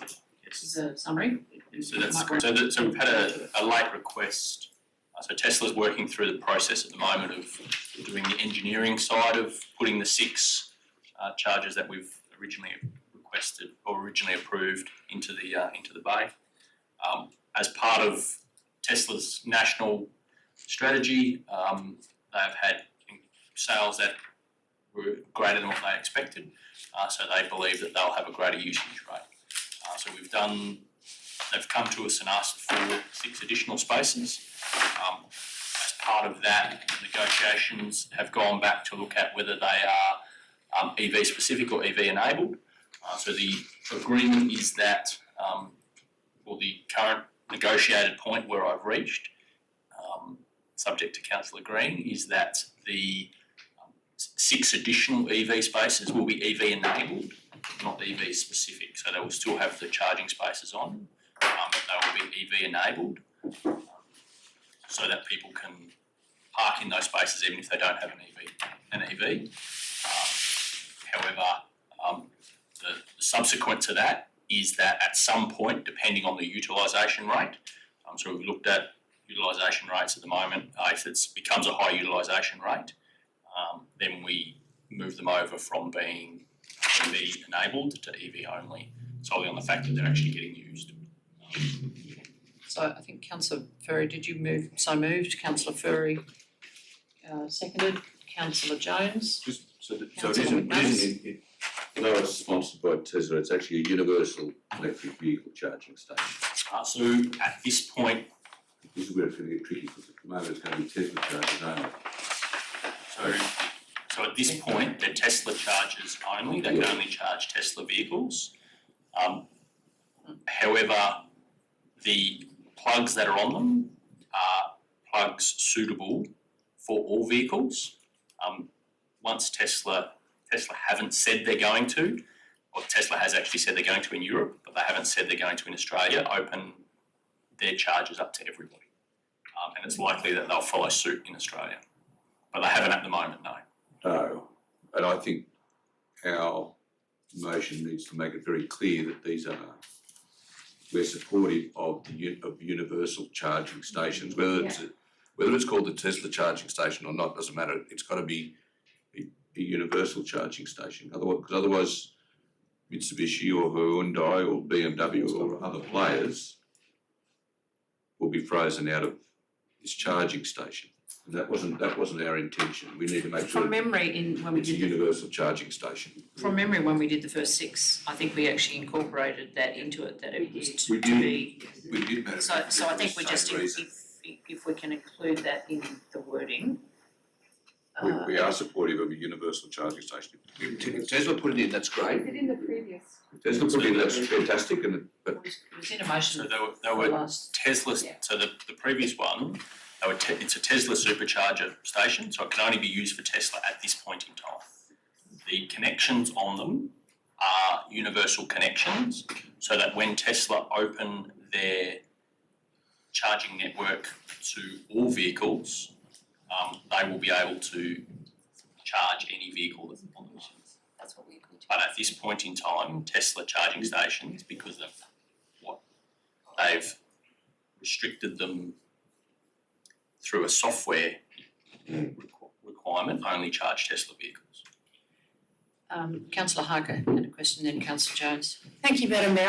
I support the concept that Councillor Manus is trying to say here, is that we're effectively giving Tesla 12 stations, and while they're enabled, they're not activated. Not activated. So, and I think is that a 5-year contract in there? So I suppose while we want to support this in its concept, you know, we've had NRMA, we've had other people come, how are we going to offer sort of any equity or balance if we're giving them 12 spaces? You know, will there be any available spaces for anyone else if they come along and say, no, I want equal, I want 12 as well? Just trying to figure out how to balance that request. Through the NRMA do have an option to increase the number of spaces adjacent to the ones they've got. Okay, so you're saying they could be given the same opportunity if they requested it? They have an option in the agreement with us. And I have to agree, I support that these are enabled, not dedicated, because then you start getting into a whole, it's only dedicated to charging stations. My understanding with NRMA is that they were initially going to be open and available to anybody, but then they reserved the right to bring in a charge or a restriction for NRMA members. Thank you. Councillor Jones. Okay, through you, Madam Mayor. In the minutes from our meeting on the 22nd of September, moved by Councillor Turner and myself, we resolved that the Tesla supercharger proposal for 6 car parks in the Yass Park and Ride option 3 be supported. 2, the Tesla superchargers be fitted with universal connections, and that 3, the general manager would be approved to execute the licence agreements. So what I don't understand is, are we now being told that they won't be fitted with universal connections? They will be, Okay, but only but at the moment through the way that the charger is configured, it would only be available to Tesla cars. Telstra cars. They put a plug in it, just the plug doesn't work. Yeah. So the other thing that I just want to clarify what the general manager just advised, that NRMA had the option for more in their location. We were actually very specific that was a high use car park in the Banjo Patterson Park car park, opposite the Soldiers Club, and that I thought the discussion was that we actually weren't keen for any more there because of the pressure on that with the childcare centre, park users, access to the library currently, and the Soldiers Club over the road. So what have we exactly agreed to in the NRMA? My understanding is the draft agreement was provided to you as councillors, and that was part of the agreement. It was up to 3, wasn't it? I can't remember the exact number of extras, but there was an option. They were going to put in the ones that they've got there now, and there was an option to increase the numbers. Which is actually why we decided not to have any more Tesla ones in the location down there, because we didn't want any more than 3, because of those reasons. That was my recollection. I'm not happy, Jan. I think if we're going to say that they're universal connections but they're not going to work, that's not the spirit of what we're actually what I think we should be agreeing to now. And Through you, Madam Mayor, then if that's what the wish of council is, then you should say, yes, we're happy to give you the extra stations, subject to. yeah, actually, Yeah. What's the next little trick? No, I mean, if we're specific about the process is, we will only give them the extra 6 when it's universal and available to anyone Universal and activated. and activated. yes. That clearly says you don't get them until it becomes activated that anyone can use them. Because I think that's what we're all thinking in the spirit of. So be supported as EV enabled spaces and available to any EV Any EV. vehicle. So effectively saying no until you get it sorted. And EV stands for electric vehicles, so any EV. Just need EV. EV. and with an annual review based on the usage of the site to determine the allocation of EV-only spaces. Councillor Ferry. Thank you, Madam Mayor. If I can use my right to open debate, I just wanted to note that we are a very small grain of sand in a very big world. And what I mean by this is that one needs to only look at the movements elsewhere before becoming, I guess, it's important to remain alert but not alarmed.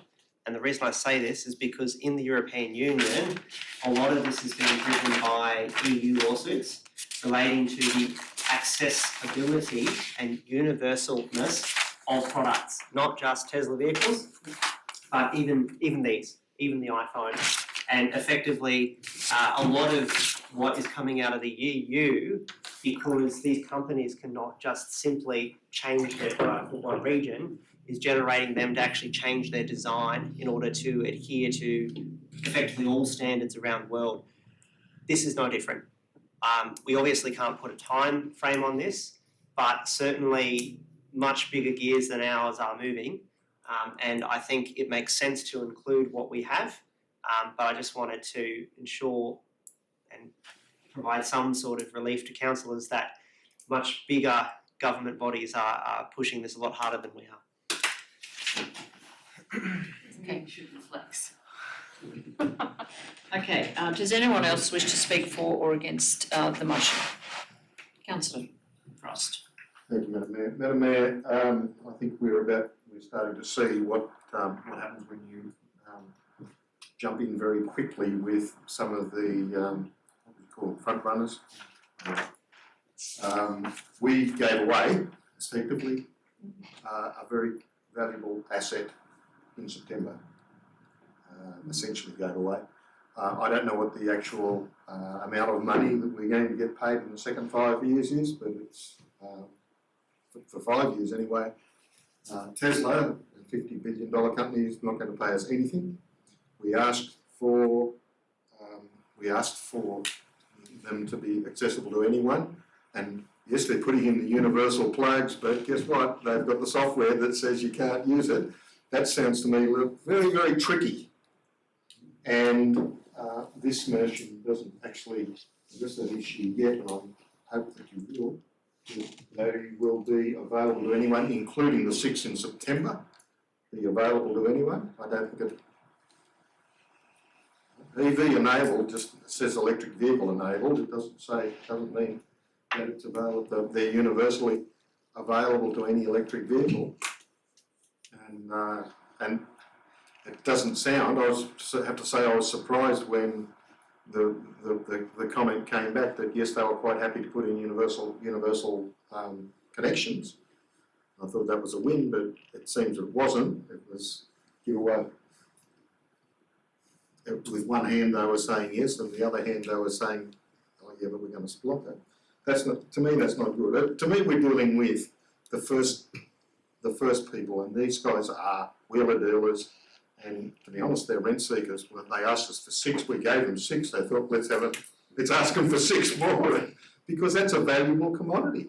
Because they'll be able to use those 12 spaces to dominate the market in Yass for electric vehicle charging.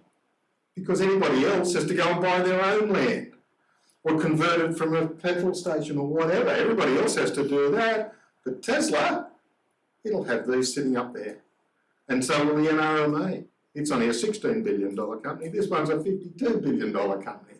And we're giving them an advantage over everybody else, presumably on the basis that we're going to get more tourists in to help our local business. But meanwhile, in order to do that, we're saying, local business, we're going to put you at a disadvantage when it comes to opening up your charging stations, because we're going to give these big internationals a big thing. We've made a mistake here. We shouldn't be doing this. We shouldn't be doing the first 6, let alone the second 6. Because there's a good chance, if wind farms are anything to go on, that these guys won't be the guys that will actually operate it. It'll be somebody else that will operate it. They'll sell on the rights. And we'll have given them the rights to 6. And what happened to the park and ride? This is a park and ride. This is where people park all day. And so these spaces are not going to be available anymore. No, and we're getting, I think, this would make somewhere about what, 15 to 18, something like that. Spaces, car parking spaces in the CBD of Yass that we've given away. And I cannot believe that we do this, and I certainly won't support doing any more of any sort. And I'm absolutely flabbergasted. No, I'm not actually that surprised. Although I am surprised at the cheek of them to say that they would make them universal and then say, oh, but the software won't support. I think that's an absolute horror.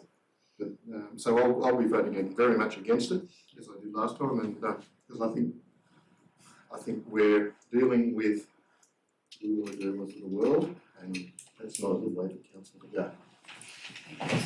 Councillor Ferry, would you like to close? Conditional Councillor Jones, did you want to speak? Could I just speak? Yep, and then Councillor Turner. So just in relation to what the park and ride is for, I think we're under no illusion as to what it is.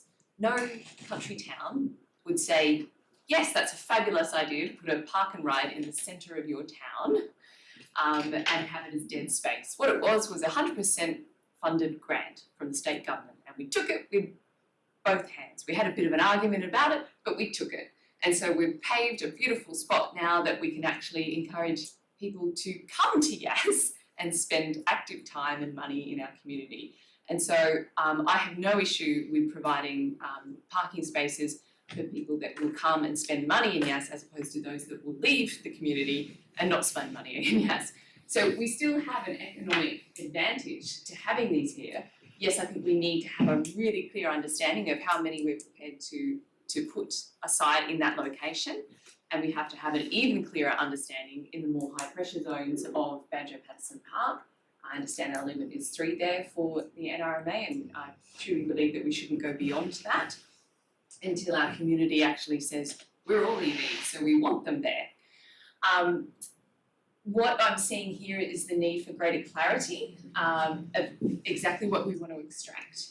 We need to ensure that we're not hoodwinked with the banter of universal access. So if we can have further clarity, so the Tesla Supercharger proposal for 6 additional charging stations in Yass Park and Ride be supported as EV enabled and accessible spaces. I think a universal definition of access is that you can use it.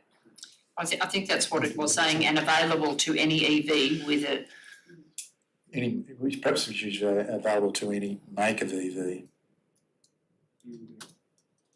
So first started with the universal. And usable by any make of EV. I don't know how we can crunch this any clearer, but it seems that we need to. That is very clear. It's got to be available to Any make of EV. any make of EV. Thank you.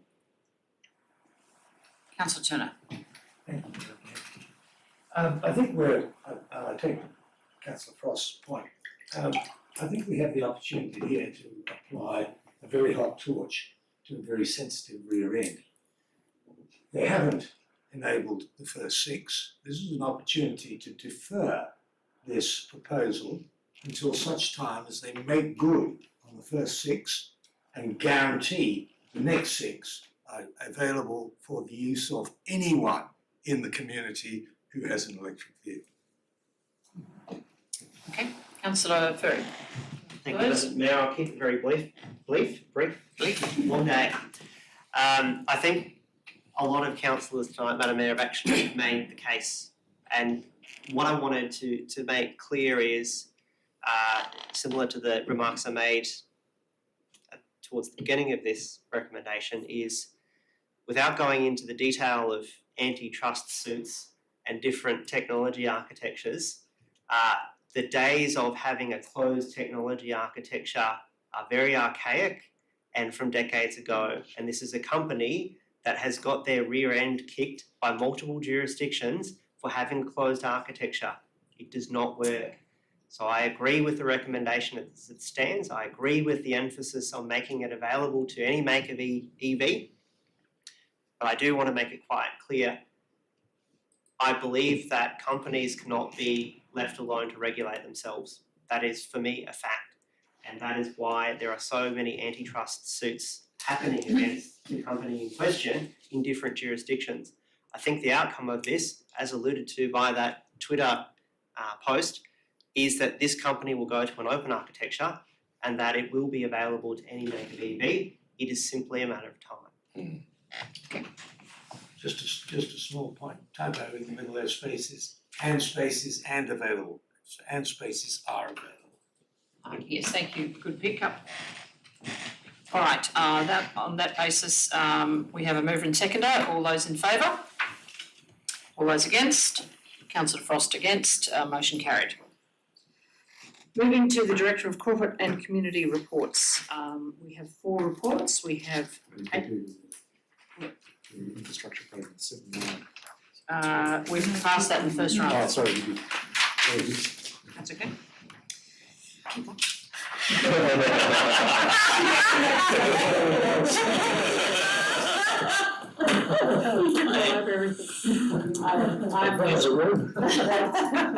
Okay, the Director of Corporate and Community Reports, there are 4 reports, I'll just flick through rates arrears.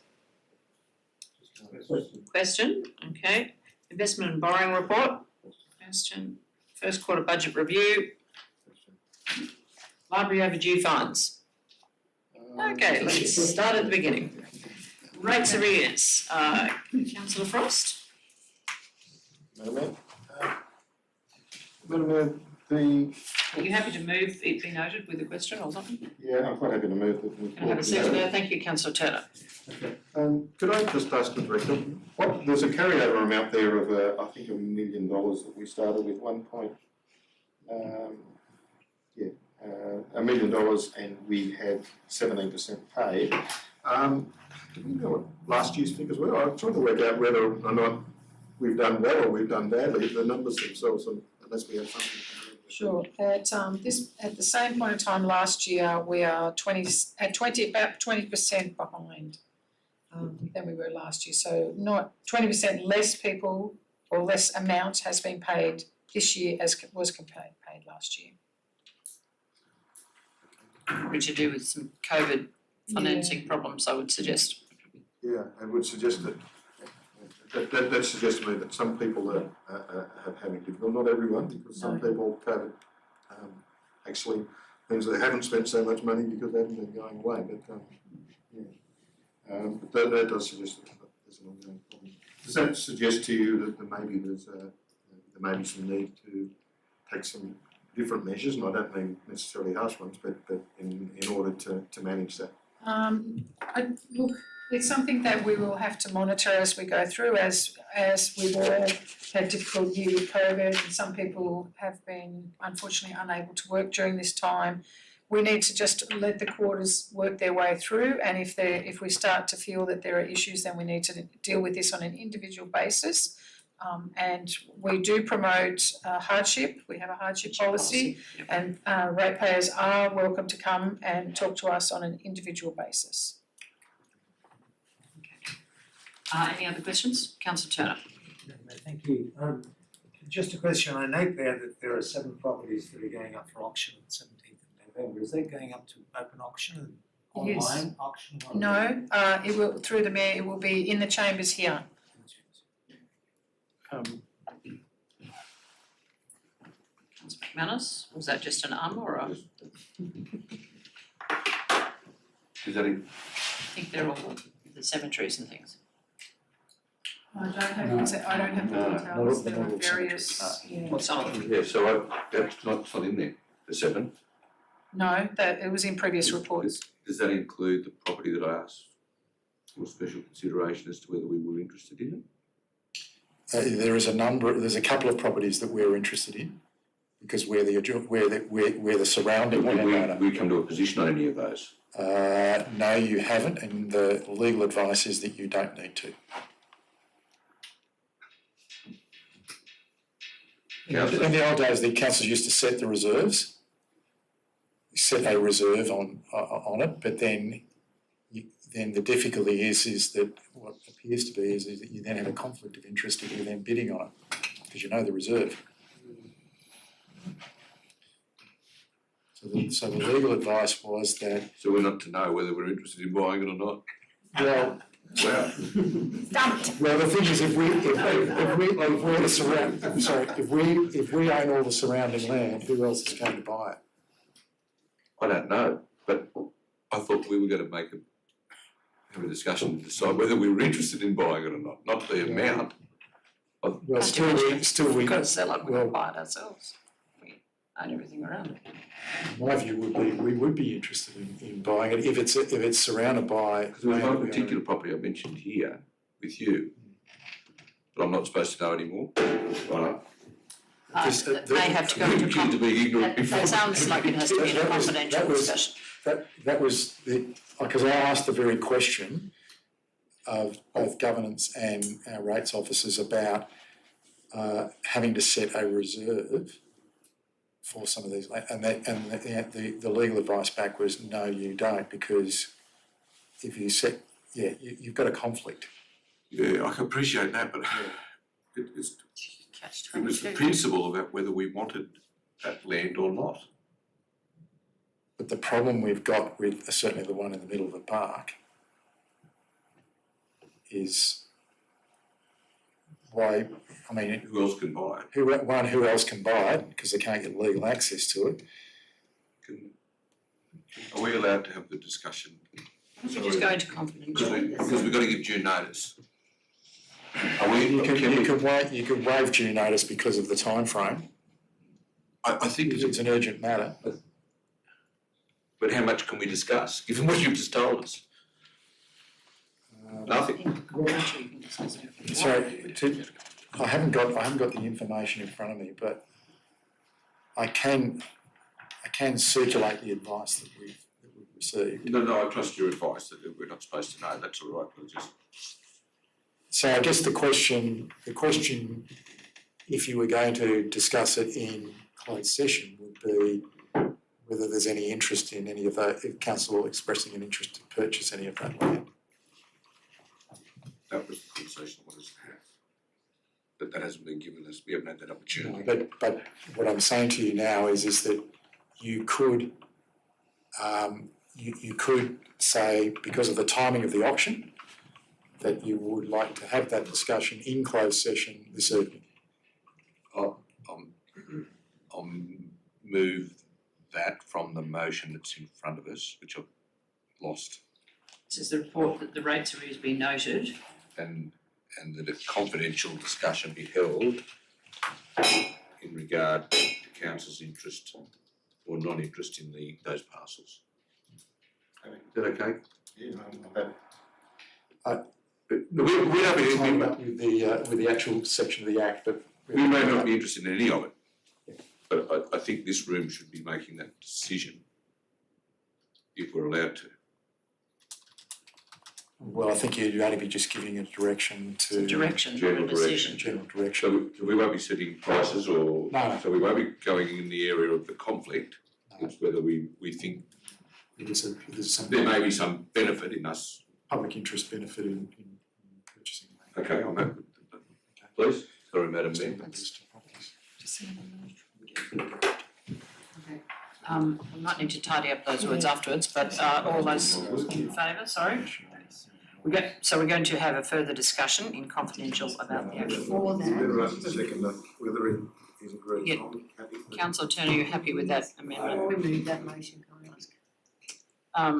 With that words, it's moved and seconded if Councillor Turner's okay with it. Do you have a question, Councillor Harker? Yes, thank you, just, we went through this a couple of times in terms of, I understand the quandary we're in terms of dealing with it, and I support the decision to go into confidential and sort that out. You know, we did have an acquisition and a disposal policy for a reason, and I suppose I wanted to personally explore to make sure that we're abiding by that when we are, and all the relevant consents are there for the general manager, if we are choosing to acquire a property. No matter how large or small, it might be under the policy threshold, that's fine. And we might be the only surrounding ones. And in a previous report, I think we have very quick access to it by going back to that, in our previous council papers that actually outlined all 7 properties. It was very clear, we could probably get it back up on our iPads very quickly and make a decision to whether it is, you know, they are of interest in terms of acquiring them, and they apply very quickly to the policy. Well, certainly in your discussions in closed session, you can have reference to the policy Thanks, yeah. and that would form part of your reasons. Thank you. Okay, any further discussion? I'll put the motion as it stands then. All those in favour? Thank you, that's everyone. Sunglasses, never reading glasses. No, surprised. That's fine, that's good. Investment and borrowing report, September 21. Councillor Frost, do you want to, Thank you, Madam Mayor. would you like to move it? It's been noted again. Happy to move the motion as it And stands. seconder, please, councillor Harker, thank you. I've got a few questions for the Director, if I might. It involves the investment with Judo Bank. I have to admit, I'd never heard of Judo Bank before. But I'm just wondering whether you could give us some information about why we chose Judo Bank. And I presume you did background checks on them, and could you tell us what that revealed? Do they operate locally? I presume they're not going to acquire a bank premise like some of their opposition do, that can actually operate locally. And how would other business people in Yass actually contact them and operate with them? The Judo Bank are an Australian organisation, banking organisation specifically developed for small and medium enterprises. They operate online, they don't have a front face. Yes, we did do research into them, and yes, they are rated accordingly, and they are offering some of the better interest rates, albeit all of them very poor. So that's why we chose to go with them. It's not the first time that I have banked with them through a council, and we have used them in the past, and they have quite a good reputation. Well, we have a policy guidelines and I'm assuming they fit within those guidelines, absolutely, Definitely. which is regulated. Yes. They got a full licence, regulated by APRA. Okay, any other questions for the council, for the director, sorry? Councillor for a minute, sorry. You probably don't want to be there. You can be a director, you can be a councillor too if you want. Any other questions, councillors? We have a mover and seconder, I think, don't we? Yep. All those in favour? Thank you. Moving on, first quarter budget review, I think Councillor Frost again had a question. I do. A few questions. Would you like to move it? Sure, it says no, doesn't it? No, it's, we have to approve it. Yeah, no, that's fine. I'll move it. Seconded by Councillor Ferry, thank you. Can I just, we have a series of, in the operation budget result, on page 2 I think, we've got a series of amounts there for strategic planning, ICT improvements, WHS system. And the Main Street lighting, I sort of understand, but maybe even that. Can you explain what they are, in particular the strategic planning, the ICT and the WHS system, whether you're one of the other directors perhaps. And why we didn't, when we're only in the first quarter, we're 3 months in, how come we've got that much money that we didn't have before? We didn't understand that we had this as an issue before. So firstly, all these items are as a result of rolling over, carried forward from last year because they were projects that weren't finished. They were budgeted in last year's operational plan and not completed. So for example, the WHS system is, obviously we have a WHS program and we have budget for processes that need to be upgraded, and it's sitting there waiting to do that. That's only part funding, most of that is done. The ICT improvements are for, we have an old system which we are trying to update, and basically we didn't have time to do it all last year, is what I'm understanding. I'm thoroughly looking into, and with the EMT, looking at programs and systems and how we move that forward, and so that budget is there. That budget we don't want to lose, we want to keep that rolling forward if we can, because it's not something that can happen quickly. We may commence improvements of IT systems, but it takes time to do it and may roll over into the next year even, some of that. The Main Street lighting is as it says, it's the Christmas lights in the Cooma Street. And the strategic planning is for some of the other departments are doing the plans that they're doing. They weren't completed at the end of last financial year and they'll be completed this year. That makes a lot of sense. Can we just move quickly to the capital budget? We've got an additional $5 million worth of capital works from that. And what are those works and basically who's going to do them? I presume they're going out to contract. Perhaps the infrastructure director might have a better idea what that. The majority of the $5 million of additional works, of all the works carried over are roadworks, solely because we didn't get them finished because of the wet season. And they were all carried over. The majority of those are through contractors as well. There was about 700, maybe 800,000, I can't remember off the top of my head, for the reshedding program. That's work that the council's doing, supported by a contractor. So although these things look like they're new money, they're actually they're rebates basically. Yeah. So these are all the ones that are carried over. Okay, no, that makes sense. Just one more. The workers' compensation insurance are an additional $55,000. Now, as I understand it, from this is separate for the waste unit. Was it just something that was missed, or what happened? This is not, through the mayor, this is not unusual. WHS programs are put in place and it was missed at the end of it wasn't completed at the end of last year, so there's additional funding that has to go into it. I don't have the details in my report, I'm sorry. I can take it on notice and provide you with the details. Any other questions, anybody? Councillor Harker, then Councillor Fair. Thank you, Madam Mayor. Just on page 178, just in terms of the operating performance, it's been explained and commented in there about the operating performance, but I'm interested in your sort of future views on sort of turning this round on an annualised basis to get it into a ratio that we would be comfortable with. Sorry, could you just give me that page number again? It was 178. It's the first part, the item 1 operating performance.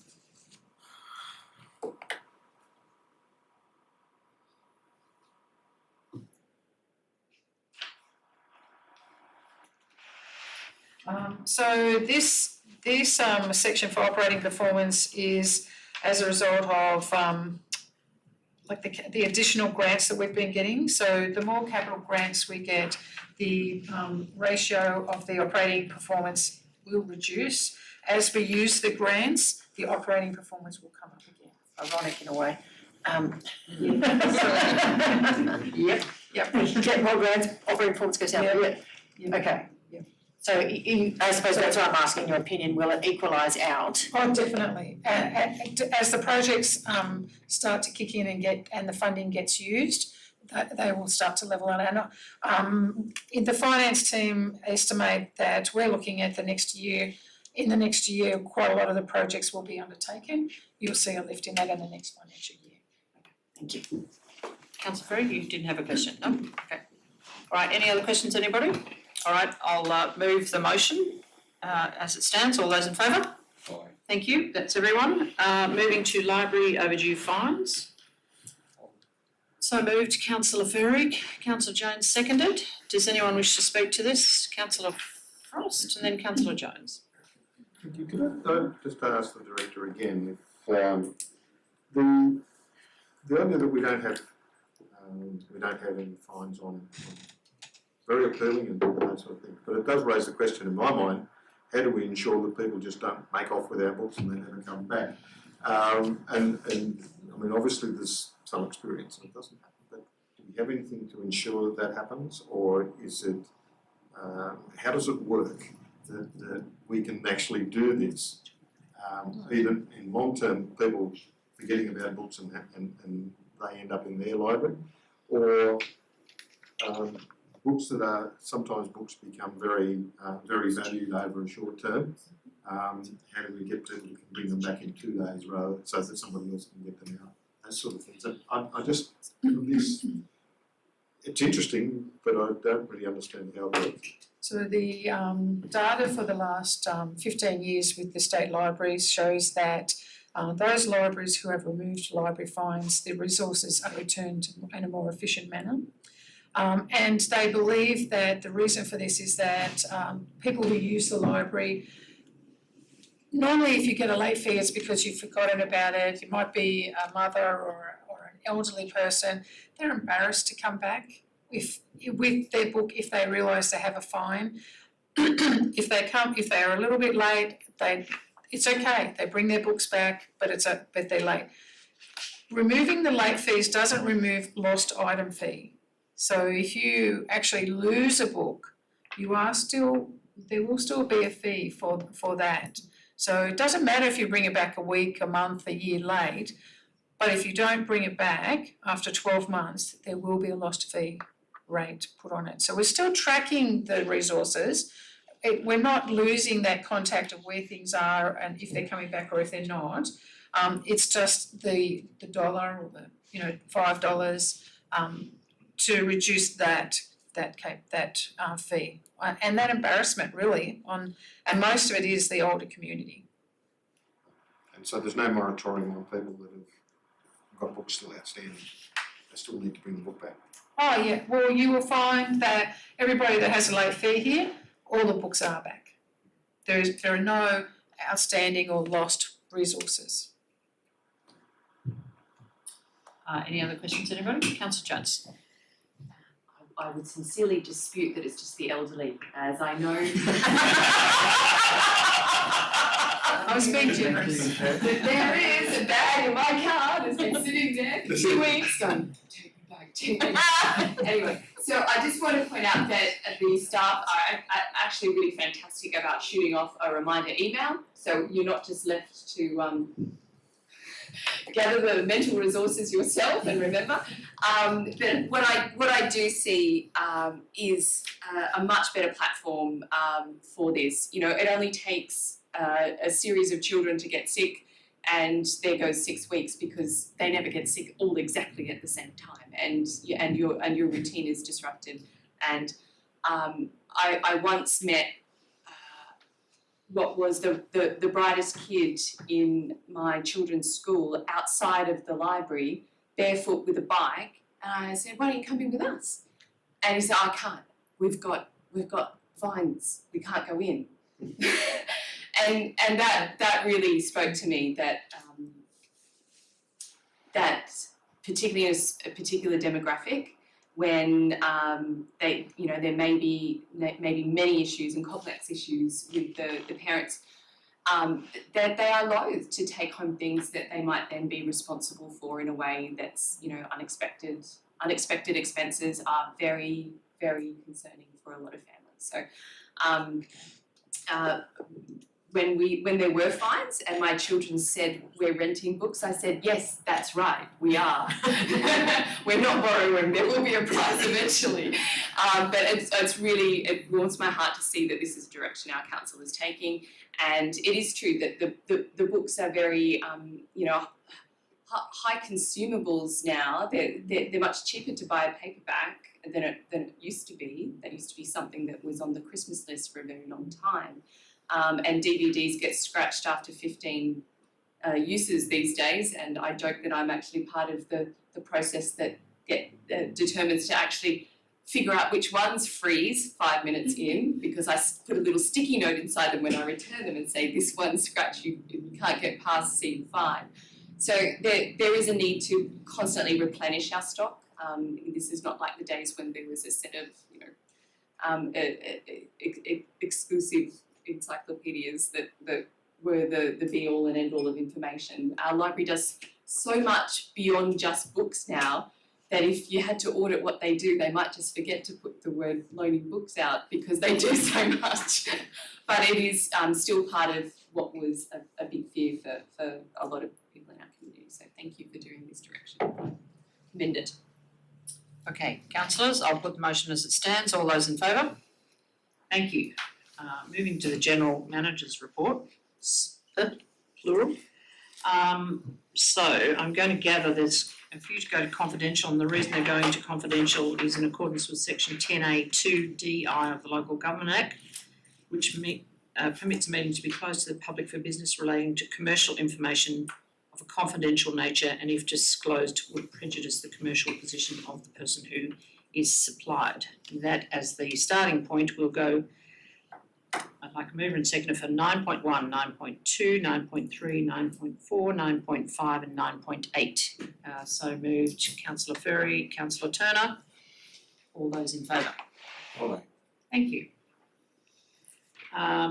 We'll move to 9.6, local government elections. There is a recommendation in there.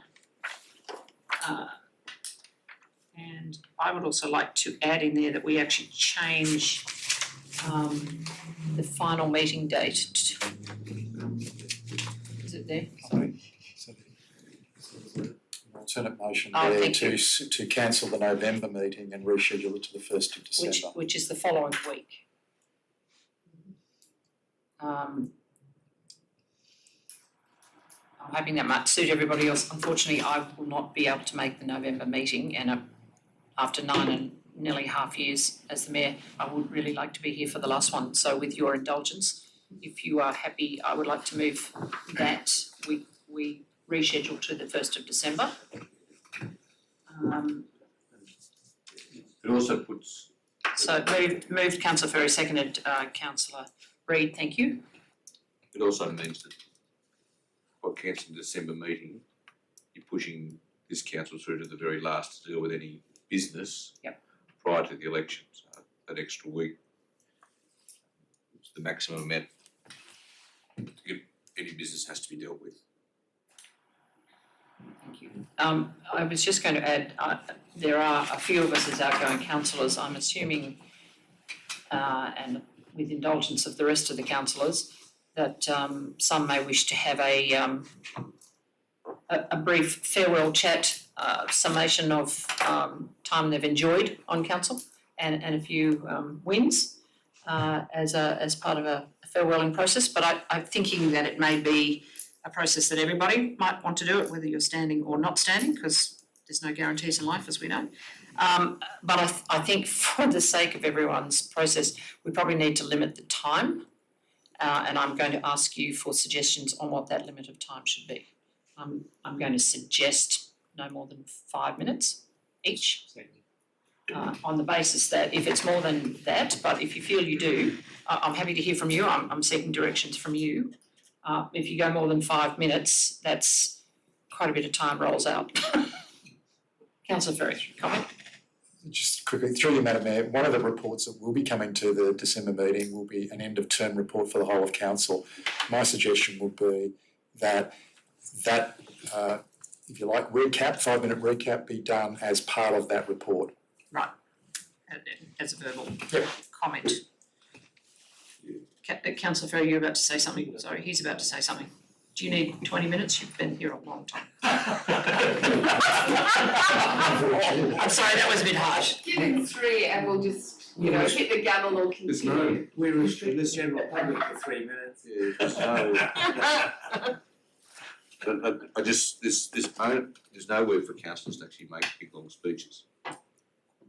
But So the normal rules would have to apply, and the only way to deal with it is actually to have if the general manager's preparing an end of term report, then councillors can then use that as an opportunity to speak. But besides a mayoral minute or a councillor's report when they've been away to do something, they're not allowed to ramble on. Not supposed to, you do, but you're not allowed to just ramble on. 7:15, we've rambled. You've been a bit tardy tonight. I have. So that's the position for it. What is the thinking? 3 minutes? Council rules, 3 minutes. Council rules 3 minutes. Councillor Ferry? Madam Mayor, my view is 5 minutes is a fair limit of time, noting that hopefully we get to a point where councillors have just generally said what the previous councillors are going to say, have said. Yep. In which case that should Shorten it get up. to us to a point that we can benefit the time. You guarantee that? Well, I'll do it in 3. There you go. It's on public record, I'll do it in 3. All rules apply. Normal rules apply, which is actually five. Okay.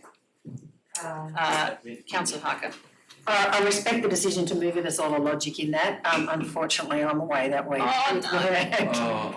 I'll see if I can change it, but yeah. Okay. So, but I wouldn't wanna change it. Your 5 minutes.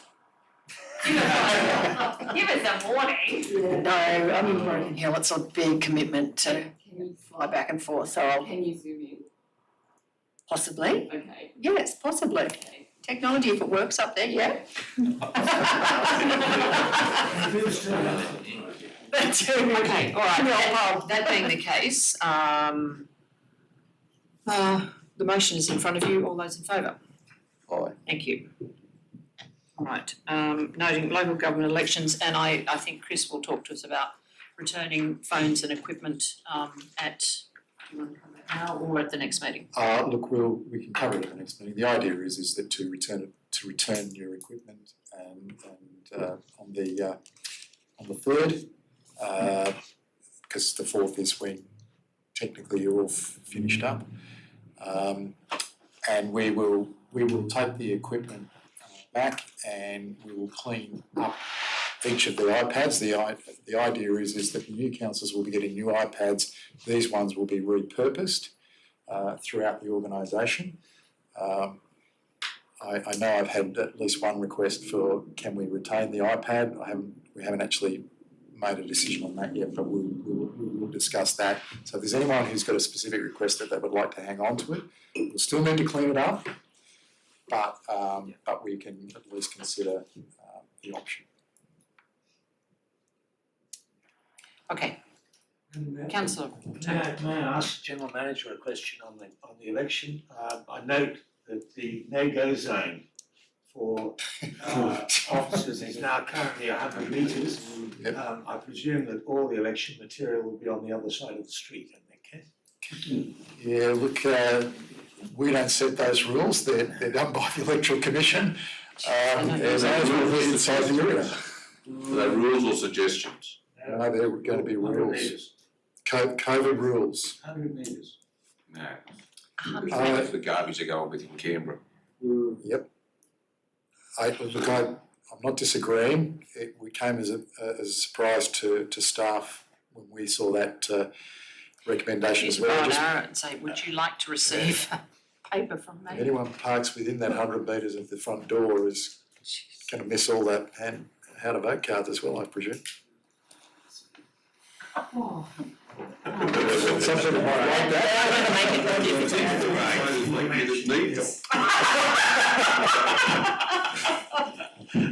All right, councillors, item 9.7, Christmas New Year opening hours. You have a recommendation in front of you, which was based on the fact that it has been a pretty hectic year for everybody here. If you all have it, so moved. Councillor Frost, seconded. Councillor Reid, thank you. Could I just ask a question? And it relates to the swimming pool, and it's not being open on Boxing Day, but I noticed that the waste transfer station is, and I would have thought that probably both will get a lot of use on Boxing Day there. Is there a particular reason why the Boxing Day the pool's not open? I would have thought it would have been a busy day. It's straight from your policy. So That's the only reason. It's straight. The current policy says that we open the pool up over the Christmas New Year period, other than Christmas Day and Boxing Day. I must admit I didn't question it. Or compare it to other services. I just thought that. It wasn't until I came down to the next one and said Boxing Day we're going to open the transfer station. It just doesn't seem very consistent. But anyway, if that's what it is, can I just ask another question, which is a related one? When will the council return to normal working hours here where we're open? I noticed it was going to be the 1st of December, but I noticed also that we've done very, very, very well. 8 out of 9 here, but I think it's 9 out of 10 in the general population have got double vax now. Is it likely to be earlier than that, or is it likely to be 1st of December? my understanding is that from the state government is that that's the timetable, they're sticking with that. So if the vaccination rates are well above the 80 or whatever it is, they will, I'll just take that as a bit of a bonus. The clear message from the government is that the next phase of easing of restrictions is the 1st of December.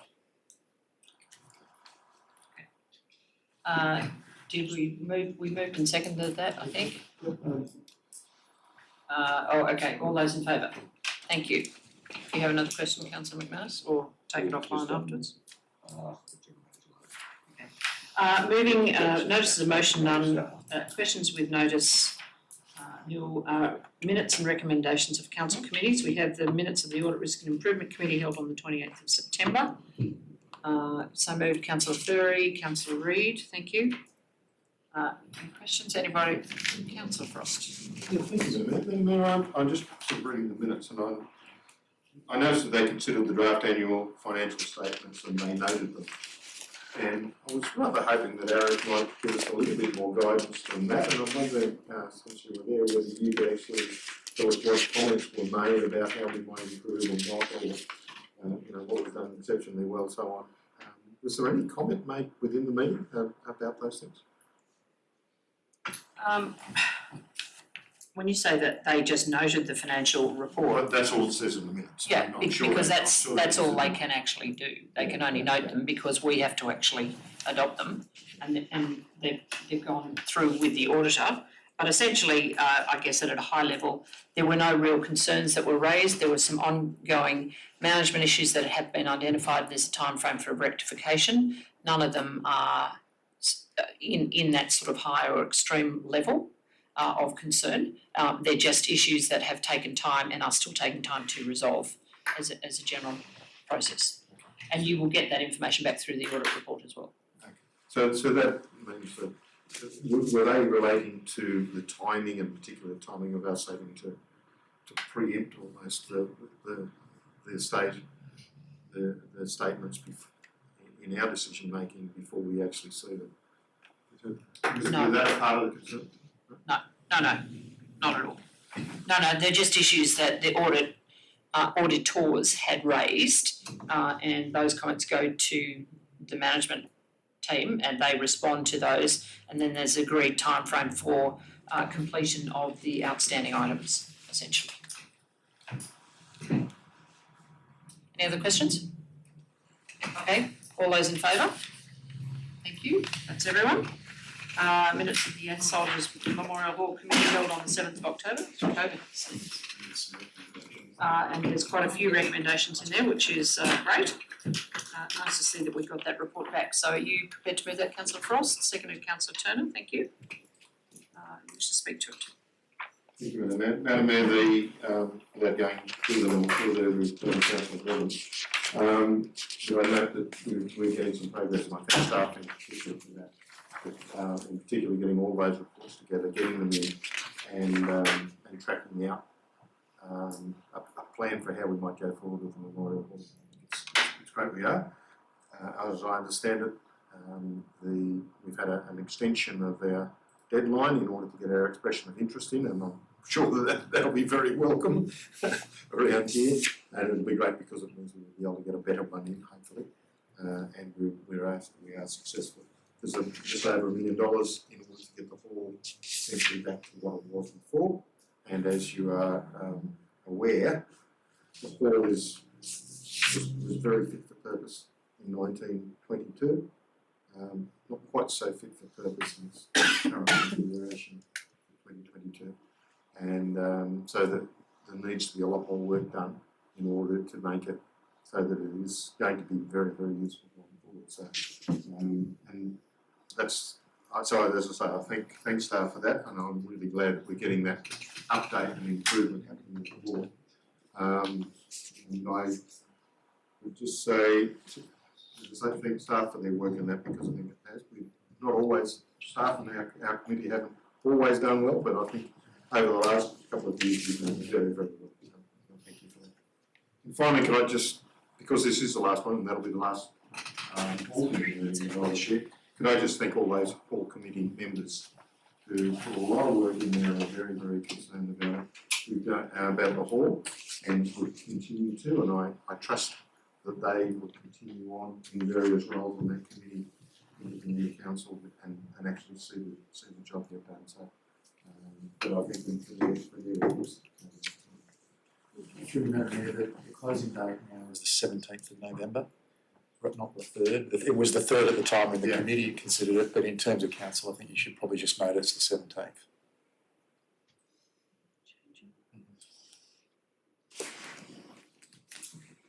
Right, all those in favour? Oh, sorry, did you want to speak? Yeah, I'm I'm a little bit uncomfortable with changing that because the minutes, it is the minutes of the meeting, and the minutes of the meeting, that meeting actually was the 3rd of November. Yeah. I think we should maybe have a. Third, and just a footnote. Addition that says noting that it is now 17th of November, but the minutes in actual fact note that it was the 3rd. That's all the recommendation was the 3rd. Okay, all those in favour? Thank you. We'll move into the confidential section of the meeting, so thank you councillor Harker and councillor Burgess. So moving into confidential, all those in favour? Thank you. Thank you team. Online, when Cherie.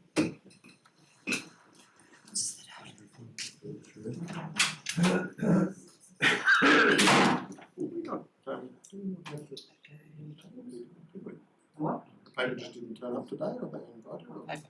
You know, paper. Yass Valley Times. They never come. Haven't they?